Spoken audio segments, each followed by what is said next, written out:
Kunan Gurion is a young noble boy who sits quietly in his family's grand mansion. He is completely blind. Everyone around him constantly pities him for his condition. However, Kunan does not really understand why they feel so sorry for him because he has never known what it means to see colors or shapes in the first place. His father, Lord Oro, and his mother, Lady Gurion, explain the reason behind his blindness. They tell him that he bears the hero's scar. This is a special genetic trait passed down from their great ancestor, the legendary holy knight Hyster-Hulia. Histor defeated the terrible demon lord in the past, but he lost his arm, leg, and eyesight during the fierce battle. Because of this heroic sacrifice, every now and then a descendant is born missing a body part, and they are honored as a reincarnation of the hero. His parents strongly believe he should be proud of his condition. Kunan just feels a bit confused by all the fuss and does not care much about the legacy. Since he was born with a special water crest, his family decides he needs to learn magic so he is not completely helpless. They hire a highly skilled blue-haired magic tutor named Jenny Kors. Jenny arrives at the mansion and enthusiastically starts teaching him the basics of magic. She shows him a simple water spell called Aori, which creates a small floating ball of water. She tells him that the water ball is about the size of an eyeball just to help him understand the scale. Hearing this sparks a massive realization in Kunan's mind. He immediately thinks that if magic can create a ball of water the exact size of an eye, he might be able to use magic to craft his own working eyeballs. This newfound goal completely changes his outlook on life. He declares to Jenny that he will make his own eyes no matter what it takes or how much effort he has to put in. Driven by his huge new ambition, Kunan suddenly becomes incredibly curious about everything around him. At breakfast, he starts asking his dedicated maid, Iko, about the different ingredients in his food. He asks about the crunchy green leaves in his sandwich, and Iko explains that it is lettuce. He then points to something else, and she tells him it is mustard. When he tastes a sweet fruit and assumes it is an apple, Iko corrects him and says it is actually a plum. Kunan realizes he has been missing out on so much basic information and wants to learn everything he can about the world. He even asks another maid to read him history books. He wants to know the full, detailed story of the holy knight Hyster-Hulia. The maid warns him that the story can be a bit intense and bloody, but Kunan insists he can handle it because he is thirsty for all kinds of knowledge. She reads the ancient tale of how Hyster fought the demon lord and lost his body parts, which led to the hero's scar appearing in his descendants. Kunan listens carefully but decides that he is his own person. He refuses to let his ancestors' tragic legacy define his limits. He believes his magical power belongs entirely to him, and he will use it to create his own eyes. He heads out to the beautiful garden to practice his magic. He casts his water spell and successfully multiplies the water balls until several float in the air. Iko cheers him on from the sidelines, amazed by his rapid progress. However, the immense effort completely drains his energy and he collapses face first onto the ground.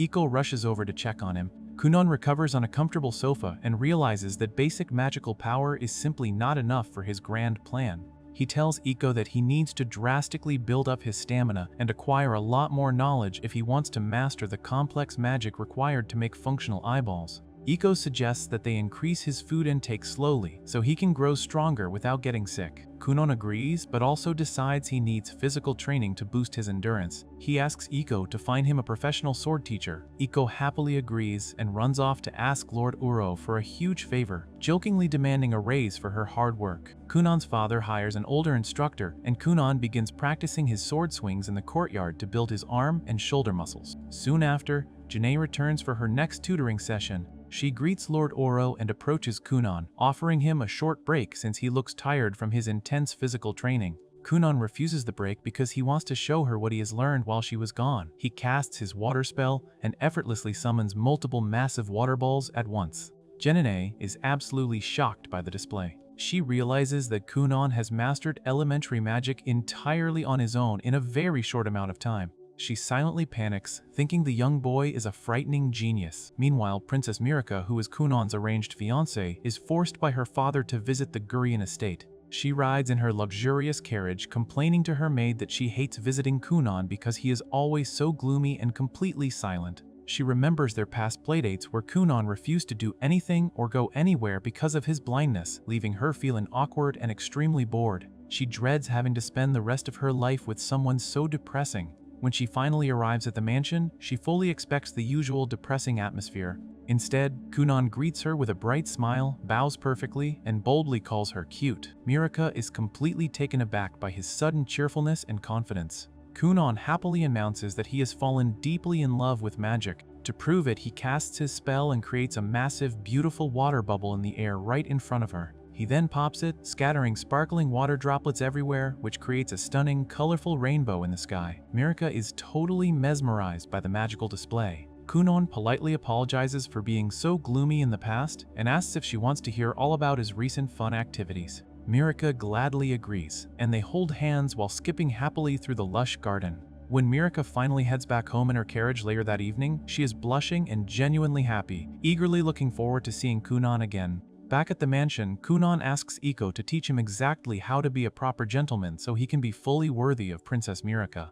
Iko excitedly agrees to the task, joking that she will teach him to be a charming gentleman with a great sense of humor so he can entertain the princess even more. While Kunan focuses on his etiquette and physical training, Jene is having a massive crisis in the estate's dark library. She stays up late surrounded by towering stacks of books, stressing out over how insanely fast Kunan is learning everything. She knows she absolutely cannot teach a 7-year-old advanced magic because it is simply too dangerous for a child, but she also desperately does not want to lose her high-paying job by admitting she has nothing left to teach him.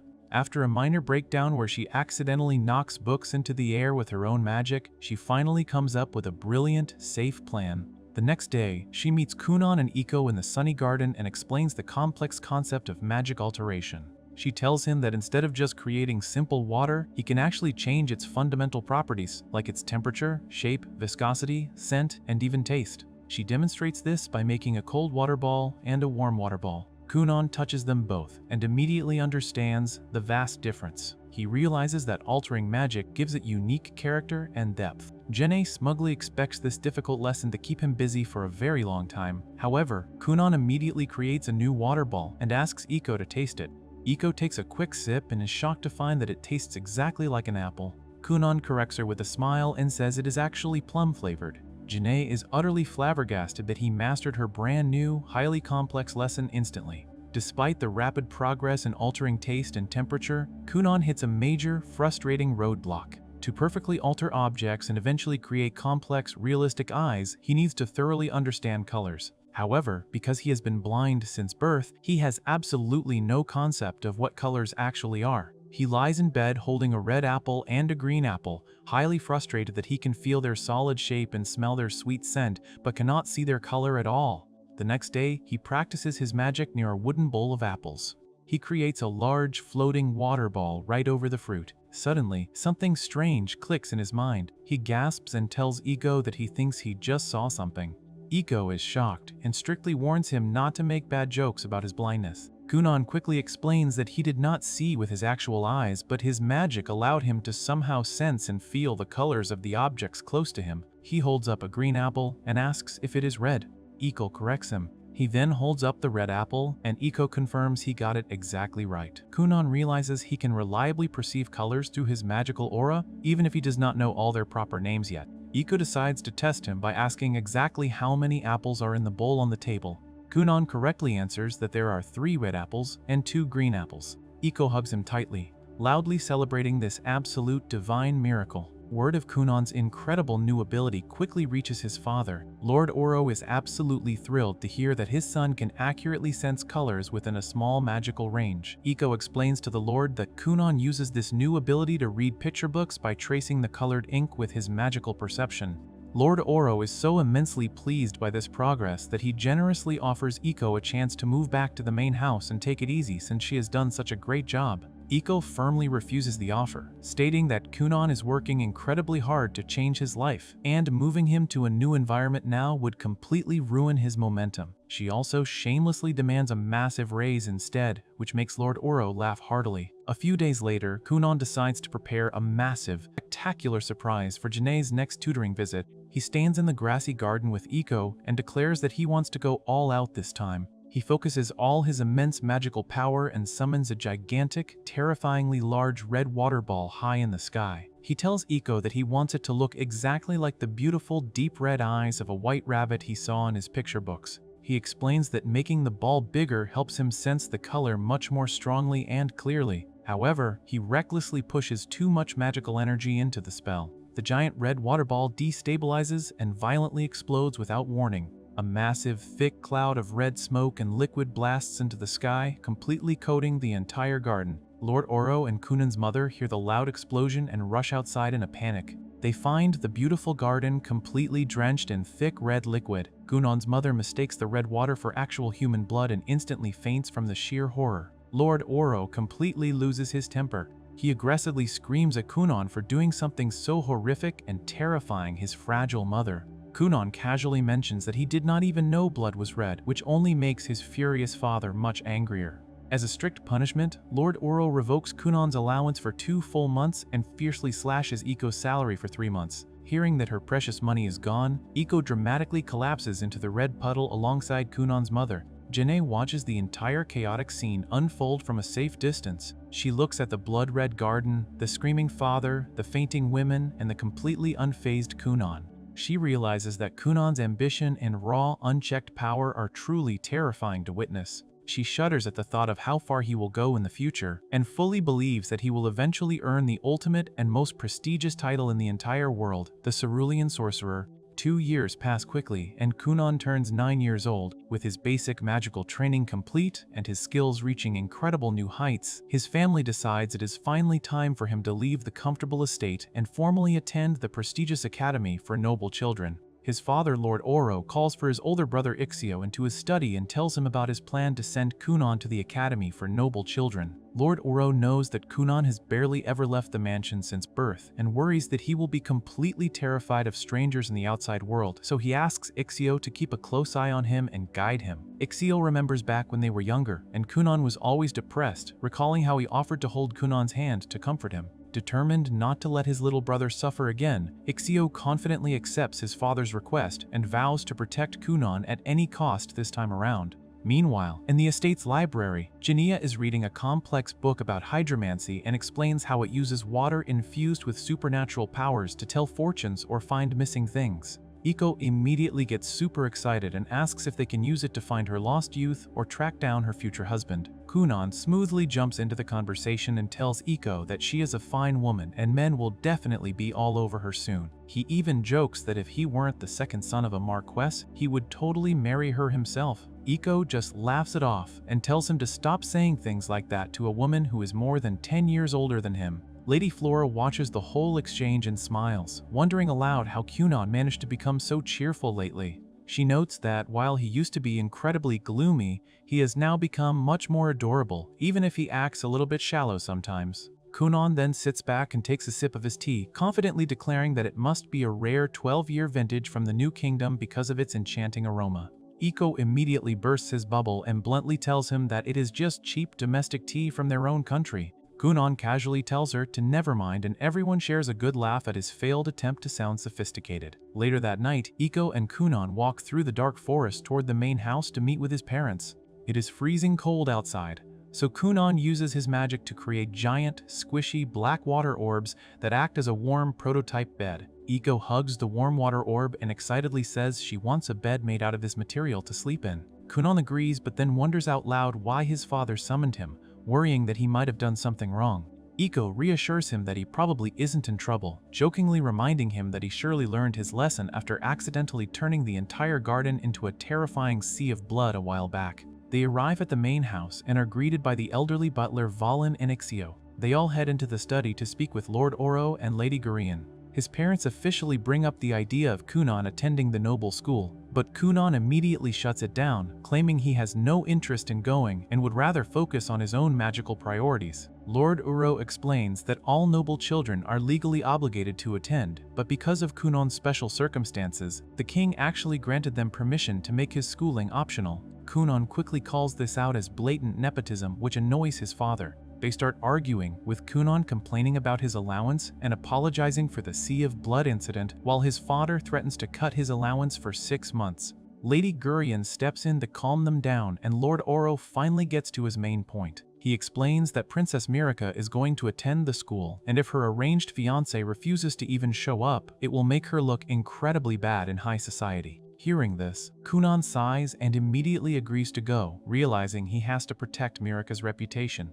Lord Oro clarifies that Kunan doesn't have to attend for years, he just needs to show up and pass the 5 advancement exams to get his official graduation certificate. Kunan thinks this sounds super easy. His mother gets excited and decides they need to get him a brand new wardrobe for the occasion. Later, Mirka visits the mansion and is absolutely thrilled to hear that Kunan is going to school with her. She brags that she is very popular and already has 5 different boys at school who are in love with her. Kunan jokes that he might need to buy a new cane just for self-defense against her angry suitors. On the day of his departure, Kunan steps out of the mansion, wearing a dashing white outfit with a fur-collared cape, a purple bow tie, and a black cross-shaped mask over his eyes, all while holding a shiny golden staff. Iko swoons like a massive fangirl, telling him he looks exactly like a prince from a classic storybook. Kunan plays along and jokingly apologizes for hiding his true royal identity, while Ixio just watches with a sweat drop, questioning if his little brother was always this shallow. They say their goodbyes and hop into a luxurious blue horse-drawn carriage.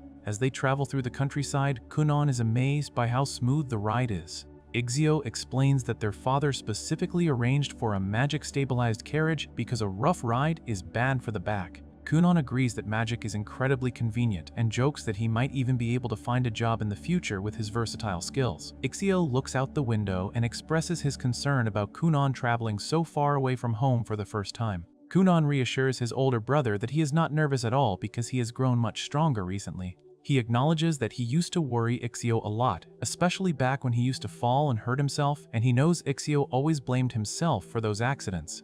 Ixio is touched by Kunan's maturity, noting how much his little brother has changed since he started learning magic. Kunan cheerfully explains that he used to wish he could just disappear, but now he has a massive drive to survive no matter what. He boldly declares that he wants to outlive everyone so thoroughly that he will end up feeling bad for the entire human race. Ixio awkwardly smiles, seriously questioning if this slightly unhinged boy is actually his little brother, and figures that Kunan's weird personality shift must be the result of spending too much time with his eccentric maid. Kunan suddenly senses that they are getting close to the academy because his magic allows him to feel the presence of a massive crowd of people nearby. They finally arrive at the Grand Academy and Mirka immediately runs up to greet them. Kunan flirts with her heavily, asking if he can have half her day just to tell her how happy he is to hear her beautiful voice. Mirka plays along and compliments his adorable bow tie, threatening to rip it off if he claims it is cuter than her. Kunan then notes how many people are around and admits his past self would have hated this. He jokingly asks Mirka if he can pretend to be a girl for the day, and Mirka happily agrees to play the role of a boy. They hold hands and walk toward the entrance. A teacher with purple hair and glasses named Professor Cast approaches them and introduces herself as their guide. Kunan politely introduces himself, but specifically states that while he is biologically a boy, today he is acting as a beautiful girl. Professor Cast is completely baffled by this introduction and instantly regrets her assignment, feeling like this kid is going to be a massive headache. Meanwhile, inside the academy, the 6th Prince Lyle, who is Mirka's older brother, watches Kunan from a large window with his group of lackeys.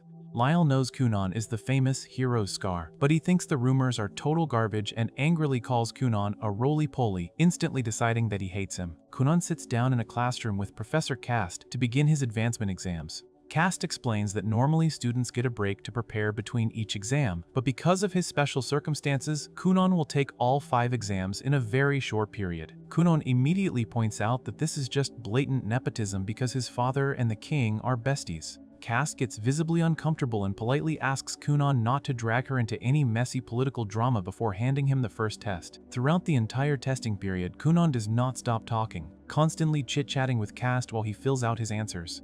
Later, Cast sits alone at her desk in the library, aggressively rubbing her forehead because she never expected the kid to talk for the entire exam. However, as she starts grading his papers with her red pen, her annoyance quickly turns into absolute shock. She checks question after question, subject after subject, and realizes that Kunan got every single answer perfectly right. She slams her head down onto her desk in sheer frustration, completely unable to understand how this blind, annoying kid is actually an incredible genius. When lunchtime rolls around, Mirka spots her older brother Lyle in the hallway and happily calls out to him. Lyle completely ignores his sister and walks away, leaving Mirka looking incredibly sorrowful and rejected. A little while later in the grand hallway, Lyle and his group of lackeys actively block Kunan, Mirka, and Ixio's path. Ixio tries to be diplomatic and steps forward, asking if the prince needs something with his little brother. Lyle immediately snaps at Ixio, calling him disrespectful and stating that he never gave Ixio permission to speak in his presence.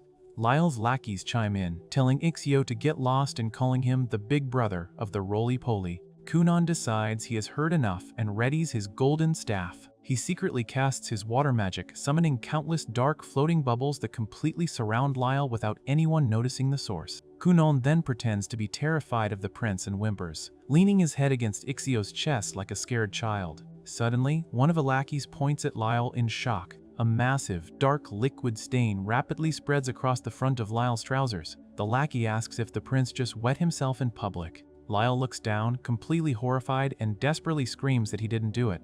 The other students in the hallway stare in shock at the prince's stained pants. Totally humiliated, Lyle turns around and sprints away down the hallway as fast as he can, with his lackeys running right behind him. Kunon drops his scared act, smiles, and casually remarks that a nuisance is finally gone. They all head to the dining hall and sit down to eat hamburger. Ixio holds his head in his hands, absolutely terrified about what just happened, and stressing over how he is going to report to their father that Kunon just publicly humiliated the prince. Mirka says she had no idea her brother was such a jerk and is just glad Kunon is there to be her supportive big brother now. Kunon completely ignores the political tension and happily eats his hamburger, calling it the best he has ever tasted. Ixio just sighs and prays that they can finish these exams and graduate without causing any more massive incidents. Prince Lyle completely loses his temper over the humiliating incident and aggressively yells at his lackeys while actively denying that he wet himself in the hallway. The other students constantly gossip about him as he walks by, which only fuels his rage further, and when Professor Cast politely asks him to keep his voice down, he instantly snaps at her to shut up. Meanwhile, Kunon enjoys his meal with Mirka and Ixio, completely unbothered by the chaos he caused. Ixio questions why Lyle was acting so incredibly wild and aggressive without even trying to hide his violent nature. Mirka explains that since Lyle is the 6th prince and she is only the 9th princess, he naturally outranks her in the royal hierarchy, but because she is now officially engaged to Kunon, their combined status in high society is rapidly rising above Lyle's position. Hearing this makes Ixio realize that his own social standing is suddenly shooting up as well, while Kunon simply jokes that he should probably go apologize to Lyle for the trouble. Both Mirka and Ixio immediately panic and yell at him to stop, knowing perfectly well that his apology would only result in another massive disaster for the prince.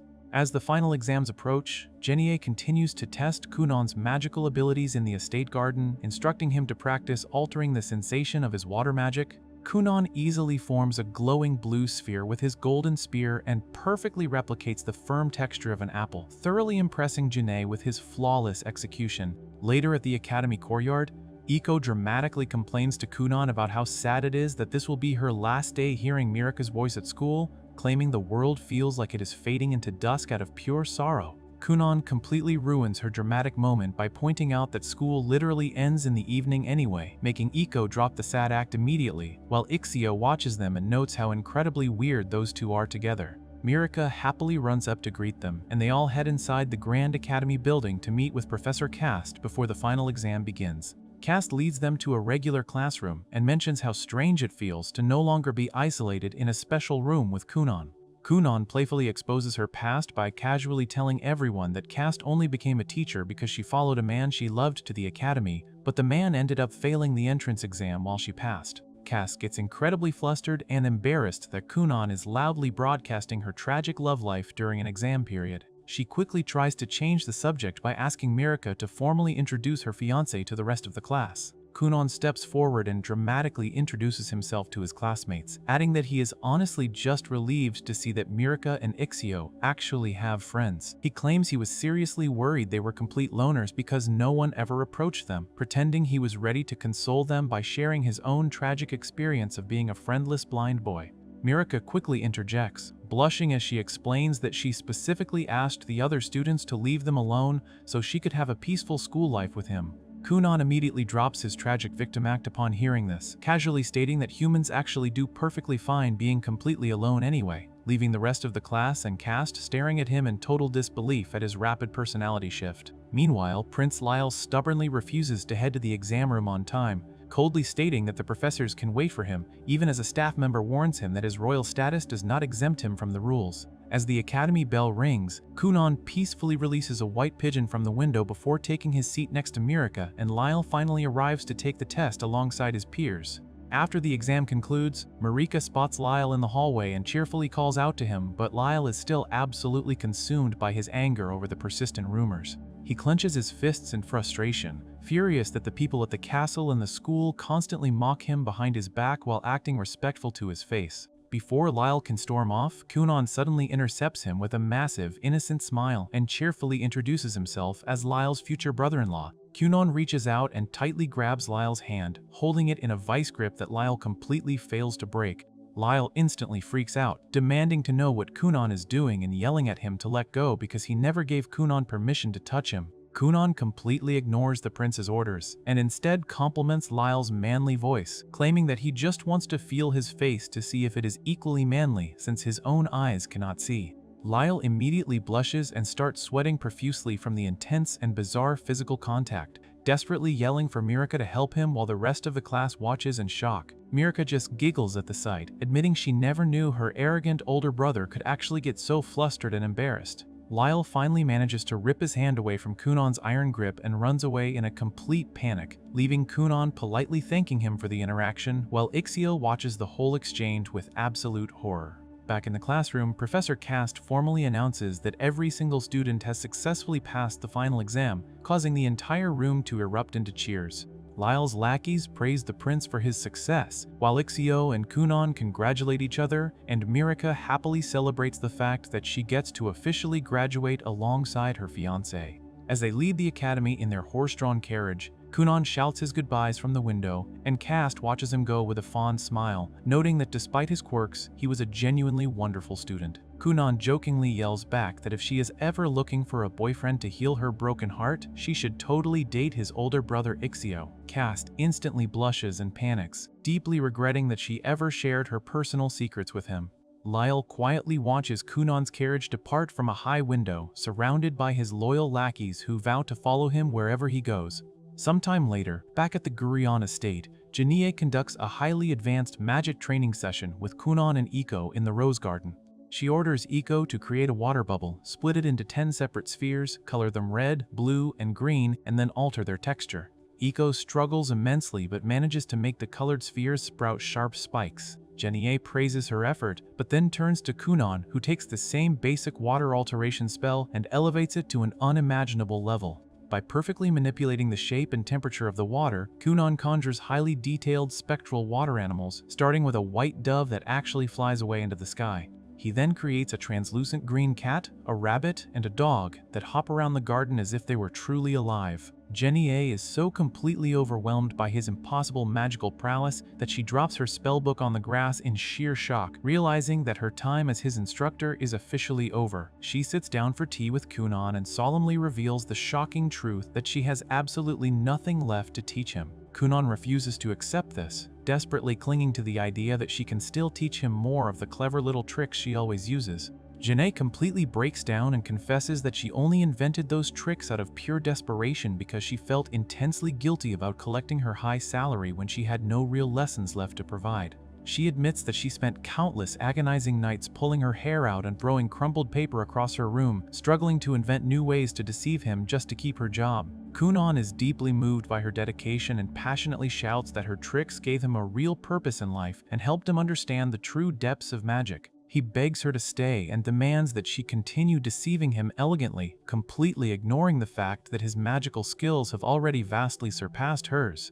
Despite his emotional pleas and the fact that his ghostly water animals are literally rubbing against her legs to comfort her, Janie firmly refuses to stay. She explains that it is unbearable for her to hold him back and insists that he needs to find a truly exceptional sorcerer to guide him from now on. She officially resigns from her position, determined to go out and improve her own magic so she never loses to her genius pupil again. Shortly after Janie leaves, Lady Flora also formally resigns from her teaching position because Kunan has successfully completed the entire noble curriculum.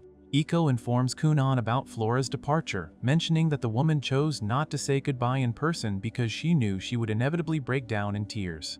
Iko then casually asks Kunan if he could inquire about finding a tall, handsome, well-paid male servant between the ages of 18 and 25 at Flora's manor so she can finally get married. Kunan instantly becomes incredibly depressed, gripping the back of the sofa as he realizes that Janae left him, Flora left him, and now even his loyal maid wants to abandon him. He summons 2 glowing blue spirit rabbits to float beside him, dramatically stating the old wives' tale that a bunny will literally die if it feels too lonely. Seeing his genuine distress, Iko immediately drops her daydream about finding a handsome husband and quickly reassures Kunan that she will never leave him, which instantly brings a bright smile back to his face.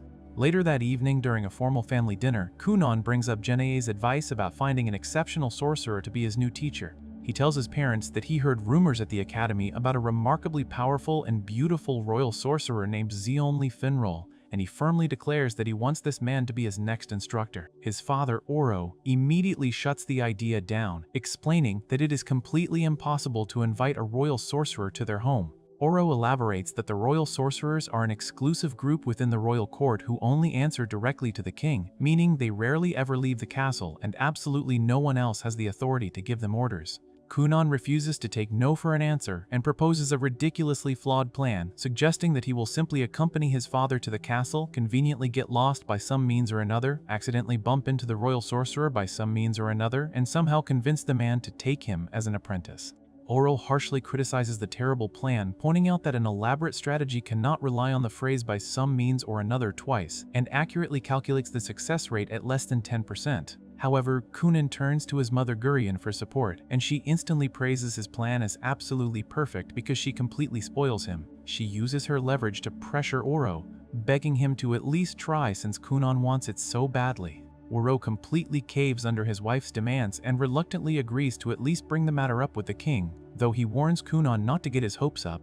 Meanwhile, deep inside the royal castle, a silver-haired girl wearing a blue cloak delivers a stack of documents to the Grand Master, a curly-haired man who oversees the sorcerers. The Grand Master reads over the unprecedented request for an apprentice-level sorcerer to study under a royal sorcerer, scoffing at the idea because power and noble status mean absolutely nothing to their order. However, the silver-haired girl casually mentions that her little sister Mirika is completely head over heels in love with this tiny sorcerer. The moment the Grand Master hears the name Kunan Gurion, his eyes narrow with intense interest, entirely shifting his perspectives on the impossible request. On the way to the royal castle, Kunan rides in a carriage with his father Uro. Uro explains that the royal sorcerers have taken a sudden interest in his magical abilities and want to meet him. Kunan listens while holding his golden staff and casually demonstrates a new spell. He creates a small black cat entirely out of water right at his feet. Oro is incredibly impressed by the spell and reaches out to gently pet the water cat. Kunan mentions that he wants to study magic more so he can eventually replicate the exact sound of a cat meowing. Oro asks if Kunan simply likes cats that much and suggests keeping a real one at the estate. Kunan immediately rejects the idea. He claims that a real cat running around would cause him to trip because of his blindness. He jokes that Uro can use their family's wealth to collect cute cats from all over the world instead. Oro refuses to keep any animals indoors because they would distract him from his work and mentions that his wife actually prefers dogs anyway. Kunan then suggests keeping the cats outside. He explains that his maid Iko told him keeping cats outside is a sign of high status among the nobility and bringing them inside is considered crude. Oro seriously considers this idea and thinks it might not be a bad plan to boost their family's image. The carriage finally arrives at the massive stone castle. The second princess of the kingdom, Raisha Hulia, comes out to greet them. Oro respectfully bows to her and tells Kunan to greet her properly. Kunan cheerfully introduces himself and calls her his future sister-in-law since he is already engaged to her younger sister Mirika. Raisha warmly welcomes him and mentions that Mirika talks about him all the time. She then notices the black kitten sitting by his feet and comments on how adorable it is. A nearby guard tries to pick up the kitten, but his hands pass right through it, revealing that it is just a magical illusion made of water. Raisha and Oro are both stunned by Kunan's flawless magical control. Oro tells Raisha that he has an official audience with the king to discuss Kunan's future as a sorcerer. He leaves Kunan in her care and promises to arrange a carriage to take him home later. Raisha agrees to take Kunan to the Black Tower, where the royal sorcerers reside. As they walk through the grand castle hallways, Raisha asks Kunan about his magical theories. Kunan starts enthusiastically rambling about compound magic and complex oblique magic circles. Raisha quickly stops him and admits that the conversation is way too high level for her to understand while walking. She changes the subject and asks if Mirika told him about the royal family structure. She explains that the king has 7 princes and 10 princesses in total. Unlike other countries where the firstborn automatically takes the throne, their kingdom operates on a strict meritocracy. This means anyone in the family can become the ruler based on their personal achievements. Raisha then casually reveals that she completely gave up her right to the throne so she could focus entirely on becoming a sorcerer. Kunan suddenly stops walking and mentions that he can sense a massive amount of magical power coming from the Black Tower. Raisha warns him to be extremely careful around the sorcerers. She explains that royal succession is a sensitive topic, and she does not want him getting dragged into dangerous political factions. She firmly instructs him never to carelessly align with anyone or sign any documents that could be used against him. Kunan agrees to be careful. To speed up their journey, Kunan shows Raisha a special travel technique. He creates a very thin layer of water on the soles of his boots and instantly freezes it. He explains that this acts like an ice sleigh and makes traveling through the massive castle much faster than walking. Raisha gets incredibly excited and begs to try it. Kunan warns her that putting weight on the ice creates dangerous friction, but Raisha completely ignores his warning. She activates the spell and instantly rockets down the hallway at blinding speed. She completely loses control and slides frantically past the castle guards and maids. Kunan effortlessly glides right after her. Raisha screams in terror as she crashes straight through a large glass window. The shattering glass alerts a nearby knight named Sir Dario. Sir Dario spots the 2 intruders speeding through the halls and immediately draws his sword. He commands them to stop, but Raisha cannot slow down. Sir Dario charges forward and violently clashes his sword against their magical ice. After the chaotic chase, Sir Dario forces Kunan and Raisha to kneel in the castle courtyard and apologize for destroying the window. Oro finishes his meeting with the king and finds them getting scolded. He asks what happened, and Sir Dario explains that the young sorcerer caused a massive disturbance. Oro sighs in frustration. Once the situation settles down, Raisha brings Kunan to the Grand Master of the Royal Sorcerers, Rondamond Akthard. Akthard welcomes Kunan into his office and praises his incredible magical aura. He asks Kunan about his magical crest. Akthard explains that all sorcerers are born with one of 7 crests: fire, water, earth, wind, light, darkness, or foul. Each crest is ranked from 1 to 5 stars based on power. Kunan reveals that he has a 2-star water crest on his left shoulder. Akthard notes that 2-star crests are the most common in the world. He then shares that he personally possesses a 4-star wind crest. Kunan is not surprised by this revelation. He tells Akthard that he could already sense the overwhelming density of his magical power. Kunan uses a food analogy to explain his perception. He compares his and Raisha's magical power to regular cheese, while he compares Akthard's immense power to premium, stinky blue cheese.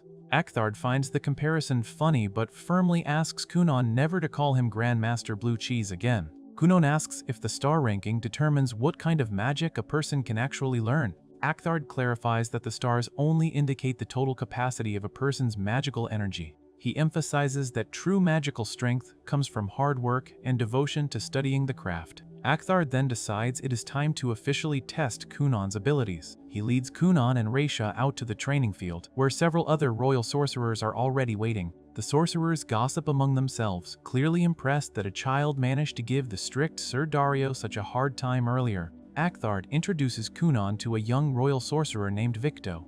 Victo steps forward and casts a spell to create several large floating water bubbles in the air. Akthard challenges Kunan to use his own magic to take control of Victo's bubbles. Kunan is completely shocked by this assignment. He has plenty of experience controlling his own water, but he has never tried to manipulate water created by another mage. Kunan activates his magic and reaches out toward the floating bubbles. He immediately feels an intense resistance. Victo's magical energy actively fights against Kunan's control. Kunan clenches his teeth and starts sweating profusely from the intense effort. He focuses all his energy and slowly manages to pull 2 of the bubbles away from Victo's grasp. Akthard immediately calls off the test and claps his hands in delight. He proudly announces that Kunan has passed the exam. The other royal sorcerers are absolutely stunned that a child could steal magic away from a seasoned professional. They immediately start fighting over who gets to take Kunan as their personal apprentice. Raisha steps in and mocks Victo for losing to a kid, joking that his magical weakness is the exact reason his girlfriend just dumped him. Victo gets incredibly defensive and tells her to shut up. Akthard ignores their bickering and asks Kunon to show them some of his original spells. Kunon happily agrees. He casts a new spell that creates a massive, bouncy green bubble. He explains that he encased the water in a super soft and stretchy magical membrane. Akthard eagerly jumps onto the bubble and bounces around like a child. Kunon mentions that if he increases the elasticity, a person could easily jump all the way to the second floor of the castle. The other sorcerers beg to try the bouncy bubble, but Kunon politely declines. He explains that he needs to leave soon because he has a dinner date with his fiancée, Mirika. Raisha then asks Kunon if he can create human figures out of water just like he makes animals. Kunon confirms that he can and immediately conjures a perfect water replica of a maid. He admits that he still struggles to make the doll's movements look naturally human. He mentions that he recently tried making the water doll fly as an experiment, but the results were quite disturbing. Raisha and Akthard eagerly demand to see the flying doll. Kunon agrees and launches the water maid high into the sky above the castle. The maids and guards inside the castle look out the windows and scream in sheer panic, completely convinced that a real person has just been thrown off the roof. The water doll plummets toward the ground and crashes violently into the courtyard. Sir Dario rushes to the scene, furious about the massive disturbance. He forces Kunon and Raisha to kneel and apologize for a second time. Back at the training field, Raisha defends Kunon, claiming that Victo started the mess. Victo angrily denies the accusation. Akthard laughs off the chaos and promises to personally assign a highly skilled royal sorcerer to become Kunon's new teacher. He assures Kunon that accepting a royal sorcerer as a master will not accidentally align him with any political factions in the royal court. Akthard then asks Kunon about his ultimate goal in life. Kunon proudly declares that his main objective is to use his water magic to create fully functional eyeballs so he can finally see the world. The royal sorcerers are deeply intrigued by this unique and ambitious goal and praise his endless creativity. Meanwhile, Uro returns from his meeting and is furious to find Kunon and Raisha in trouble again. Raisha tries to take the blame, but Uro strictly lectures his son. He tells Kunon that magic is a dangerous weapon and must be used responsibly. He orders Kunon never to use his power to harm others, even if someone in authority commands him to do so. Kunon solemnly agrees and apologizes for causing a scene. By the time the lecture ends, the sun begins to set. Uro departs in his carriage, assuming Kunon will find his own way to Mirika's estate. Raisha points out that Kunon is going to be late for his dinner date with Mirika. Kunon panics, worried that showing up sweaty and out of breath would be extremely ungentlemanly. Raisha quickly comes up with a plan to save time.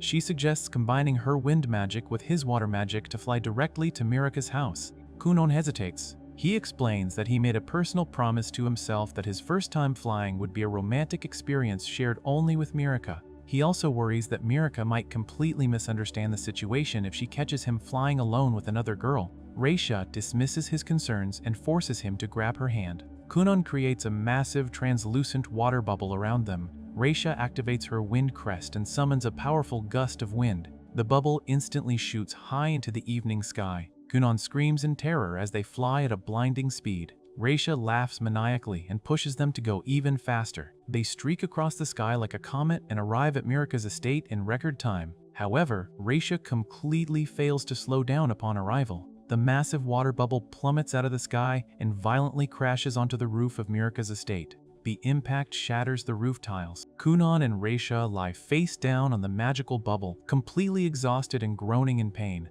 Kunon admits that he should have gradually decreased their speed and altitude before attempting to land. Raisha tries to look on the bright side and cheers that they successfully proved the flying concept works. Suddenly, Sir Dario climbs onto the roof and glares at them. He angrily points out that this is the third time today they have caused a massive public disturbance. Kunon and Raisha quickly apologize and beg for forgiveness. At the exact same time, Mirika happily twirls around in her bedroom trying on a beautiful blue and purple dress. She asks her maid if Kunon will like the outfit. The maid assures her that Kunon will absolutely love it. Mirika blushes and hopes to impress her fiancé. Back on the ruined roof, Sir Dario fiercely scolds Raisha. He reminds her that as a member of the royal family, she is supposed to be setting an example and respecting the rules, not constantly breaking them with a reckless child. Following the chaotic landing from the previous day, the scheduled date finally takes place that evening. Mirika paces nervously in her room, fully dressed in a beautiful blue and white outfit, feeling incredibly anxious about her first official outing outside the castle walls. Her maid Laura tries to calm her down, noting that it is perfectly normal to feel jittery about a first date. Soon, the staff announces Kunon's arrival, and Mirika rushes down the grand hallway to meet him. Kunon greets her smoothly, complimenting the beauty of the moon and hoping it matches the beauty of their night out. Even though his blindness prevents him from actually seeing it, he acts like a perfect gentleman and asks to officially escort her for the evening. Mirika gladly accepts his hand, and they head out to a high-end restaurant for their dinner. At the restaurant, Kunon raises a glass and toasts to Mirika's beautiful blue eyes and her stunning dress. Laura watches from the sidelines and notes how incredibly poised and charming Kunon behaves, completely understanding why Mirika fell so hard for him. During the meal, Kunon casually talks about his recent visit to the Black Tower. He mentions meeting the Grand Master and playfully refers to his massive magical presence as Grand Master Blue Cheese. Mirika is a bit confused by the comparison, but happily listens as they continue their meal. Kunon then smoothly transitions into complimenting Mirika again, comparing the Grand Master's overwhelming magic to the beauty of her perfectly styled hair and painted nails. He continues to shower her with sweet words, claiming her stories are far more engaging than anything he heard at the tower. He also heavily enjoys the food they are served, calling the meat extremely refreshing. Mirika is completely enchanted by his behavior and feels incredibly happy. As the date winds down, Kunon holds her hand and tells her that this dinner is the best he can do for now, but he promises that once they are married, they will spend every single day enjoying times like this together. He says he cannot wait for the future, where he can constantly walk by her side. Hearing this, Mirika is completely overwhelmed with joy and immediately takes back any previous doubts she had. Later that night, back in her own room, she buries her face into a large, fluffy pillow and screams in pure excitement while her maid reminds her that she really needs to go to sleep. The next few days pass, and Kunon locks himself in his room at his family's mansion. He spends all his time writing down detailed reports about everything he learned at the Black Tower, so he does not forget any of the magical theories. His maid, Iko, eventually forces him to take a break and drags him outside to the garden. She scolds him for shutting himself indoors and insists that getting fresh air and sunlight is an important part of growing up, warning him that staying inside all day could negatively affect his physical growth. While outside, Kunon decides to help Iko with the laundry. He casts a new water spell called A Rubu, which creates special soap-like bubbles with tiny faces on them. The bubbles easily scrub the dirt out of the clothes. Iko is extremely impressed by the spell and then casually changes the topic to romance. She mentions that women generally prefer tall men, but she assures Kunon that she will always like him regardless of his height. Kunon playfully flirts back, saying he likes her too, but quickly stops himself, joking that he does not want to be disrespectful to his fiancée. Iko blushes and calls him a huge ladies' man for making her say such embarrassing things. Kunon then asks if any letters have arrived from the Black Tower regarding his new magic teacher. Iko confirms that nothing has come yet, leaving them to wonder who the royal sorcerers will ultimately choose. Meanwhile, at the Black Tower, the Grand Master finally makes his decision. He sends the young sorcerer Victo to fetch Xionli, a highly skilled and infamous mage. Victo finds Xionli sleeping at his messy desk and wakes him up, telling him the Grand Master is calling for him. Xionli is incredibly annoyed and complains that this exact situation is why he hates leaving his room. Victo defensively states that he did not want to come fetch him either, but he had no choice since it was a direct order. Despite his protests, Xionli is forced to comply. Back at Kunon's estate, Iko receives the official news and excitedly rushes to tell Kunon the identity of his new master. She reveals that he has been assigned to Xionli Finrol. Iko absolutely loses her mind with excitement because Xionli is widely known across the entire kingdom as a magnificently gorgeous and powerful sorcerer. She immediately panics about her appearance, realizing she needs to order a new maid outfit from Kunon's father, do her makeup, fix her hair, and lose weight just to present herself properly to such a handsome man. She runs off in a complete frenzy, dramatically claiming that jealousy will drive her crazy if she has to show her beautiful self to another man, completely abandoning her chores in the process. Around the same time, at the royal castle, Mirika is walking through a grand hallway with her older sister Raisha. Raisha is throwing a massive fit, complaining endlessly about why Xionli was chosen to be Kunon's teacher instead of her. She desperately wanted the job and feels incredibly jealous of the decision. She mentions that guarding Mirika on her outing is just a convenient excuse for her to leave the castle without a direct royal order. As they walk, they cross paths with two other princesses, Everiel and Lidalia. The two older princesses sneer at Mirika, clearly looking down on her because of her lower standing in the royal hierarchy. They try to mock her, but Raisha immediately steps in and fiercely defends her younger sister. Raisha uses her authority as the second princess to put them in their place, reminding them that they have already been officially reprimanded by the royal knights 3 times for their behavior. She orders them to get out of the way. The 2 mean princesses leave in extreme frustration, and Mirika thanks Raisha for protecting her. Raisha brushes it off and immediately goes back to whining about Xionli stealing her chance to teach Kunan. Sometime later, Xionli finally arrives at Mirika's estate for his first official meeting with Kunan. He rides in a luxurious carriage escorted by the royal knight, Sir Dario. When they pull up, Kunan is already in the garden chatting with Mirika and Iko. Kunan acts extremely smooth, telling Mirika that he gets so nervous around her adorable beauty that he feels like a frog being stared down by a snake. Xionli watches this from the carriage and gets instantly annoyed, calling Kunan a brat. Kunan then notices Mirika's scent and asks if she changed her perfume, complimenting its mature and lovely aroma. Mirika clarifies that she just changed her soap since she is considered too young for actual perfume. Kunan immediately senses Xionli's approach. He notes that Xionli's magical power is incredibly dense and sticky, comparing it to thick honey rather than the blue cheese aura of the Grand Master. Because of this, Kunan cheerfully asks if he can call his new mentor Teacher Honey. Still sitting in the carriage, Xionli is instantly annoyed and tells Kunan to piss off. Xionli steps out of the carriage, and Iko immediately swoons over his handsome, edgy appearance, noting his dark armor, spiked collar, and red eyes. Xionli glares at them and strictly commands Kunan to address him as Master Z only. He also clarifies that he has not officially accepted the teaching position yet. He explains that he was essentially forced to come here because the Grand Master Londimond ordered him to check out an interesting kid. Sir Dario steps forward and greets Kunan, confirming that he is there as an official guard for both the princess and the sorcerer. Kunan politely introduces himself to Xionli and acts completely unfazed by the man's rude attitude. Mirika points out that Sir Dario was the snake who stared her down like a frog 3 times before, and Dario calmly replies that he was just doing his job. Xionli thinks Kunan is a massive weirdo but decides to sit down with them at a garden table for tea. Xionli immediately tries to establish dominance by bringing up advanced magical theory. He demands that they stop flirting and have a serious discussion about magic. He explains that spells are released from a magic circle drawn with magical power, and compound spells are created by dividing and rearranging those magic circles. He smugly asks how many sections Kunan can successfully handle, fully expecting a low number. Kunan casually replies that he can easily manage 31 sections. Xionli is genuinely shocked, admitting that he can only go up to 32 himself, and even then, he sometimes fails. Before Xionli can fully recover from the surprise, Kunan casually adds that he can actually push his limit all the way to 50 sections by using a special technique of layering magical crests and making slight alterations to the formulas. Xionli is completely dumbfounded. He realizes that a kid mastering 50 sections is completely unheard of. In his mind, he remembers other powerful sorcerers at the Black Tower throwing violent tantrums and begging the Grand Master to let them teach Kunan because of his exceptional talent, and now he finally understands why the boy is so highly valued. Desperate to learn this groundbreaking technique, Xionli demands that Kunan teach him how to do 50 sections. Kunan smoothly turns the tables, stating that it would be a complete waste of time to teach someone who lacks the basic capability. He tells Xionli that if he wants the lesson, he needs to swallow his pride and suck up to him fair and square.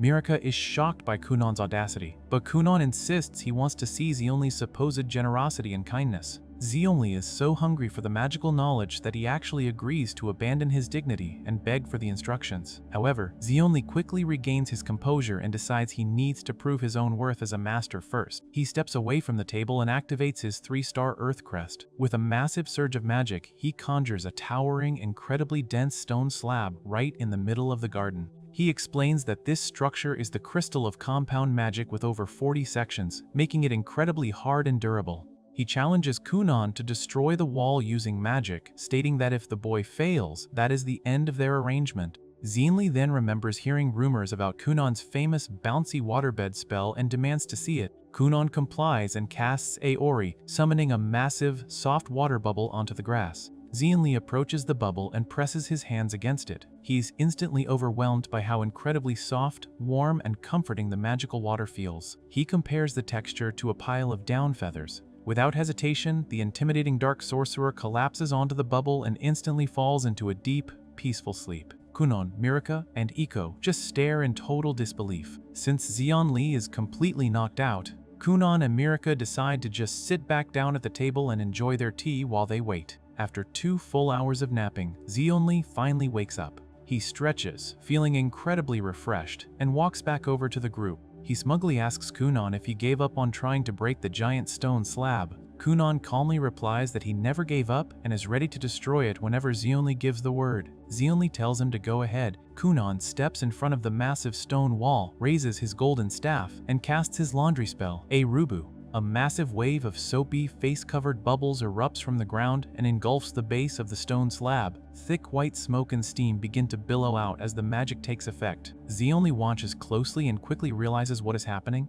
The giant wall is technically made of compacted dirt, and Kunon's spell is specifically designed to wash away dirt. By forcing the structure to absorb massive amounts of water beyond its capacity, the stone loses its structural integrity and instantly crumbles away into a harmless pile of mud and smoke. Kunon explains that he analyzed the wall's texture and realized it felt exactly like hard bread meant for breaking teeth. Since it was essentially just extremely dense dirt, he decided the easiest method was to simply wash it away with water until it completely dissolved. Zeonli corrects him on the actual purpose of hard bread, but fully agrees with the logic of washing the dirt rather than using brute force. Zeonli is thoroughly impressed by Kunon's ability to see through the magic and choose the most compatible spell for the situation. He proudly declares that Kunon has officially passed the test. He announces that from this day forward, Kunon Gorion is his formal apprentice, claiming the boy is the luckiest kid in the world to have him as a master. Kunon is absolutely thrilled by the praise and reaches out to hold Mirka's hand, stating that he already has a great master and a beautiful fiancée, so asking for anything more would just invite divine punishment. Zeonli rolls his eyes at the flirting and immediately warns Kunon that his life is about to get extremely difficult. He explains that as his student, Kunon will be subjected to intense, non-stop training and forced to assist with countless magical experiments. Zeonli then turns his attention to Mirka and delivers a harsh reality check. He tells the young princess that under his guidance, Kunon is going to become incredibly powerful, famous, and successful. Because of this, noble women from all over the kingdom will inevitably swarm him and fight for his affection.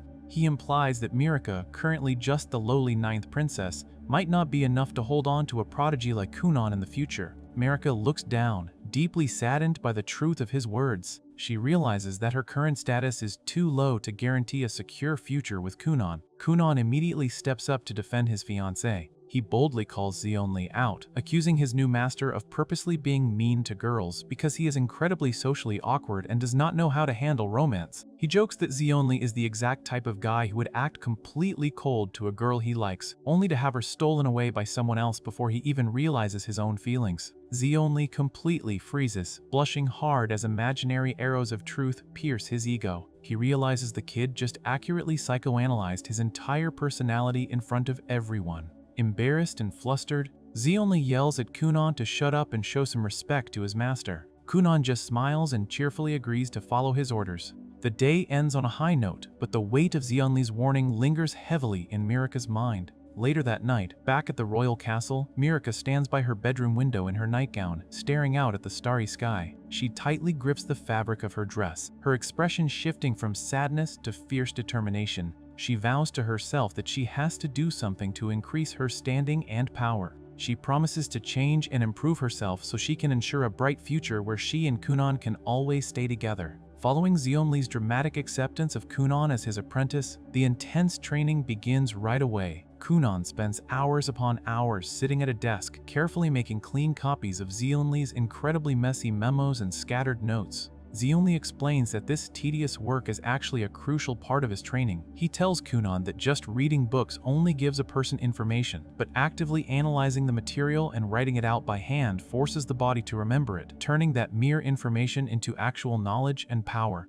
Kunon happily absorbs all this wisdom and jokingly tells Zeonli that he loves him for being such a great master, which only makes the edgy sorcerer cringe and act completely merciless. Meanwhile, Mirka takes Zeonli's harsh warning about her future very seriously. She desperately wants to become a strong and worthy partner for Kunon, so she secretly starts taking up sword training. She practices her swings in the garden with Sir Dario, putting in a massive amount of effort to improve her combat skills. She makes Dario promise to keep her training a total secret from Kunon because she wants to surprise him with her progress later. time passes steadily, and soon Kunon turns 10 years old. He experiences a noticeable growth spurt and his magical power becomes even stronger. One day, he is hanging out on the grassy grounds of the Black Tower with a bunch of other young sorcerer apprentices. They chat about his growth and challenge him to a magic battle, but their fun is quickly interrupted when Xionli suddenly shows up. The intimidating dark sorcerer easily scares off the other kids and immediately orders Kunon to follow him. Xionli leads Kunon deep into the castle to his personal workspace, a room so chaotic and packed with massive stacks of papers and books that the other kids literally refer to it as the world of demons. Once inside, Xionli introduces Kunon to the concept of magical engineers, explaining that they are sorcerers who make a living by creating functional magic tools. Kunon looks around the room and is completely amazed by the sheer volume of magical research Xionli has hoarded. He gets so excited that he actually begs to live in the messy lab permanently. Xionli tells him he does not need to move in, because eventually he will inherit all of this knowledge anyway. Xionli then pulls out a white, suitcase-like box and explains that it is a prototype for a brand new magic tool they are going to co-develop. He reveals that once the tool is finished, it will allow anyone to bake a piping hot apple pie right in their own room without ever needing to visit a kitchen. Kunon is absolutely thrilled by the idea. Xionli explains the mechanics behind the collaboration, noting that while his earth magic is perfect for creating the sturdy outer frame of the machine, it is terrible for crafting the fine, delicate internal mechanisms. He figures Kunon's water magic is much better suited for the soft, intricate parts. Kunon eagerly agrees to help with the project, seeing it as a super fun experiment. Later that day, Grand Master Londimont drops by the lab for a visit, and the three of them end up having lunch together in a grand dining hall. During the meal, Londimont checks in on Kunon, asking if he wants to switch teachers since Xionli is known for being incredibly difficult. Kunon cheerfully replies that even though he is being worked to the bone, he genuinely thinks Xionli is a wonderful master and they make a perfectly compatible team.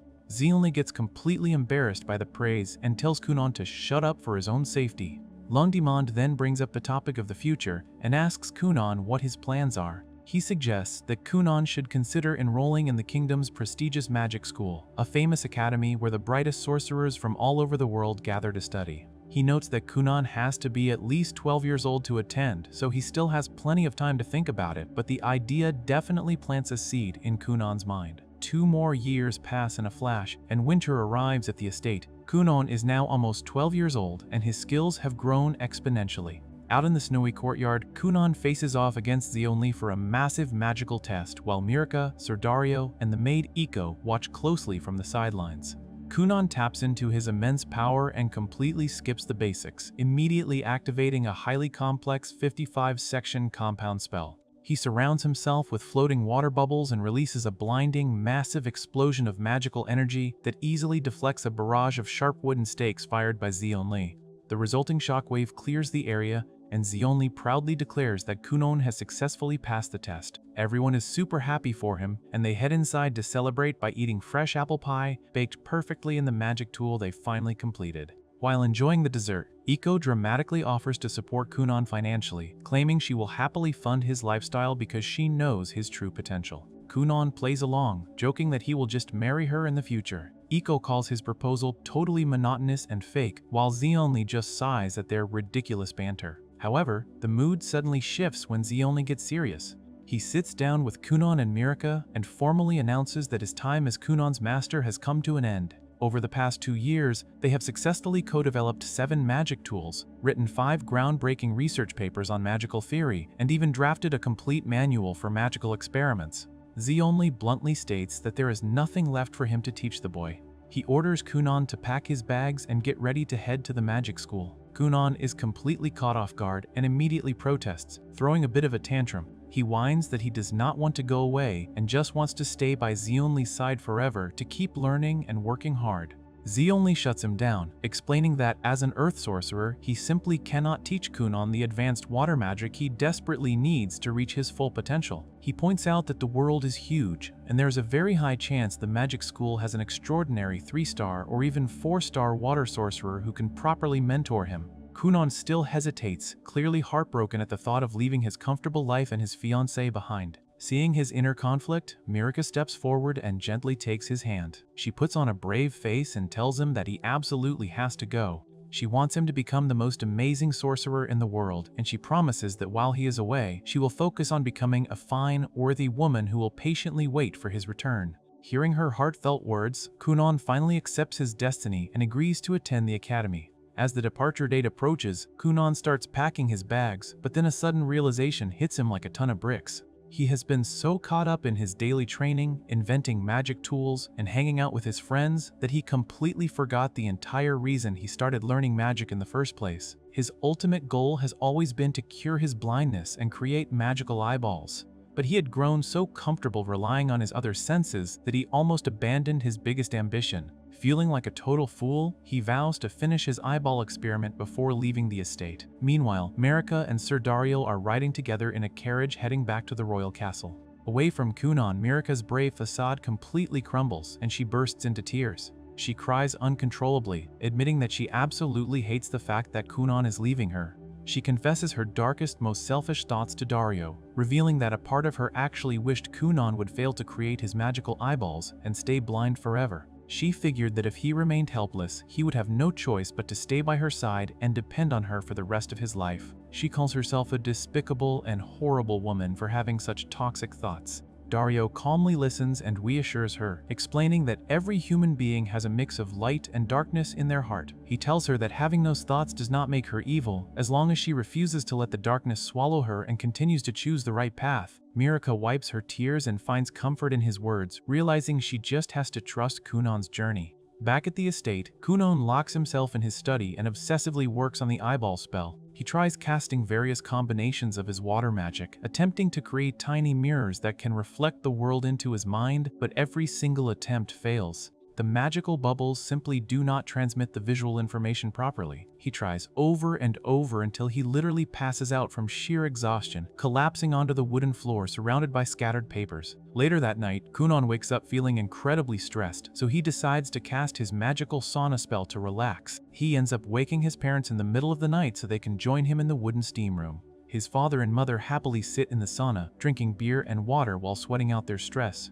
His father notices Kunon's frustration and kindly tells him that whenever he hits a wall, he should always feel free to take a breather and ask for help. Kunon admits that the eyeball project is the hardest experiment he has ever attempted, but being surrounded by his supportive family gives him a massive morale boost. He realizes how deeply he loves his family, his master, and his fiancée, and this pushes his motivation through the roof because he desperately wants to see their faces with his own eyes. With renewed determination, Kunon heads back to his study and completely rethinks his approach. He realizes his previous formulas were way too complicated because he was constantly worrying about distances, numbers, and complex relay mechanisms. He decides to simplify the entire process. He uses his basic water mirror spell as the core of the eyeball and simply applies a rheologic sand pattern to the surface.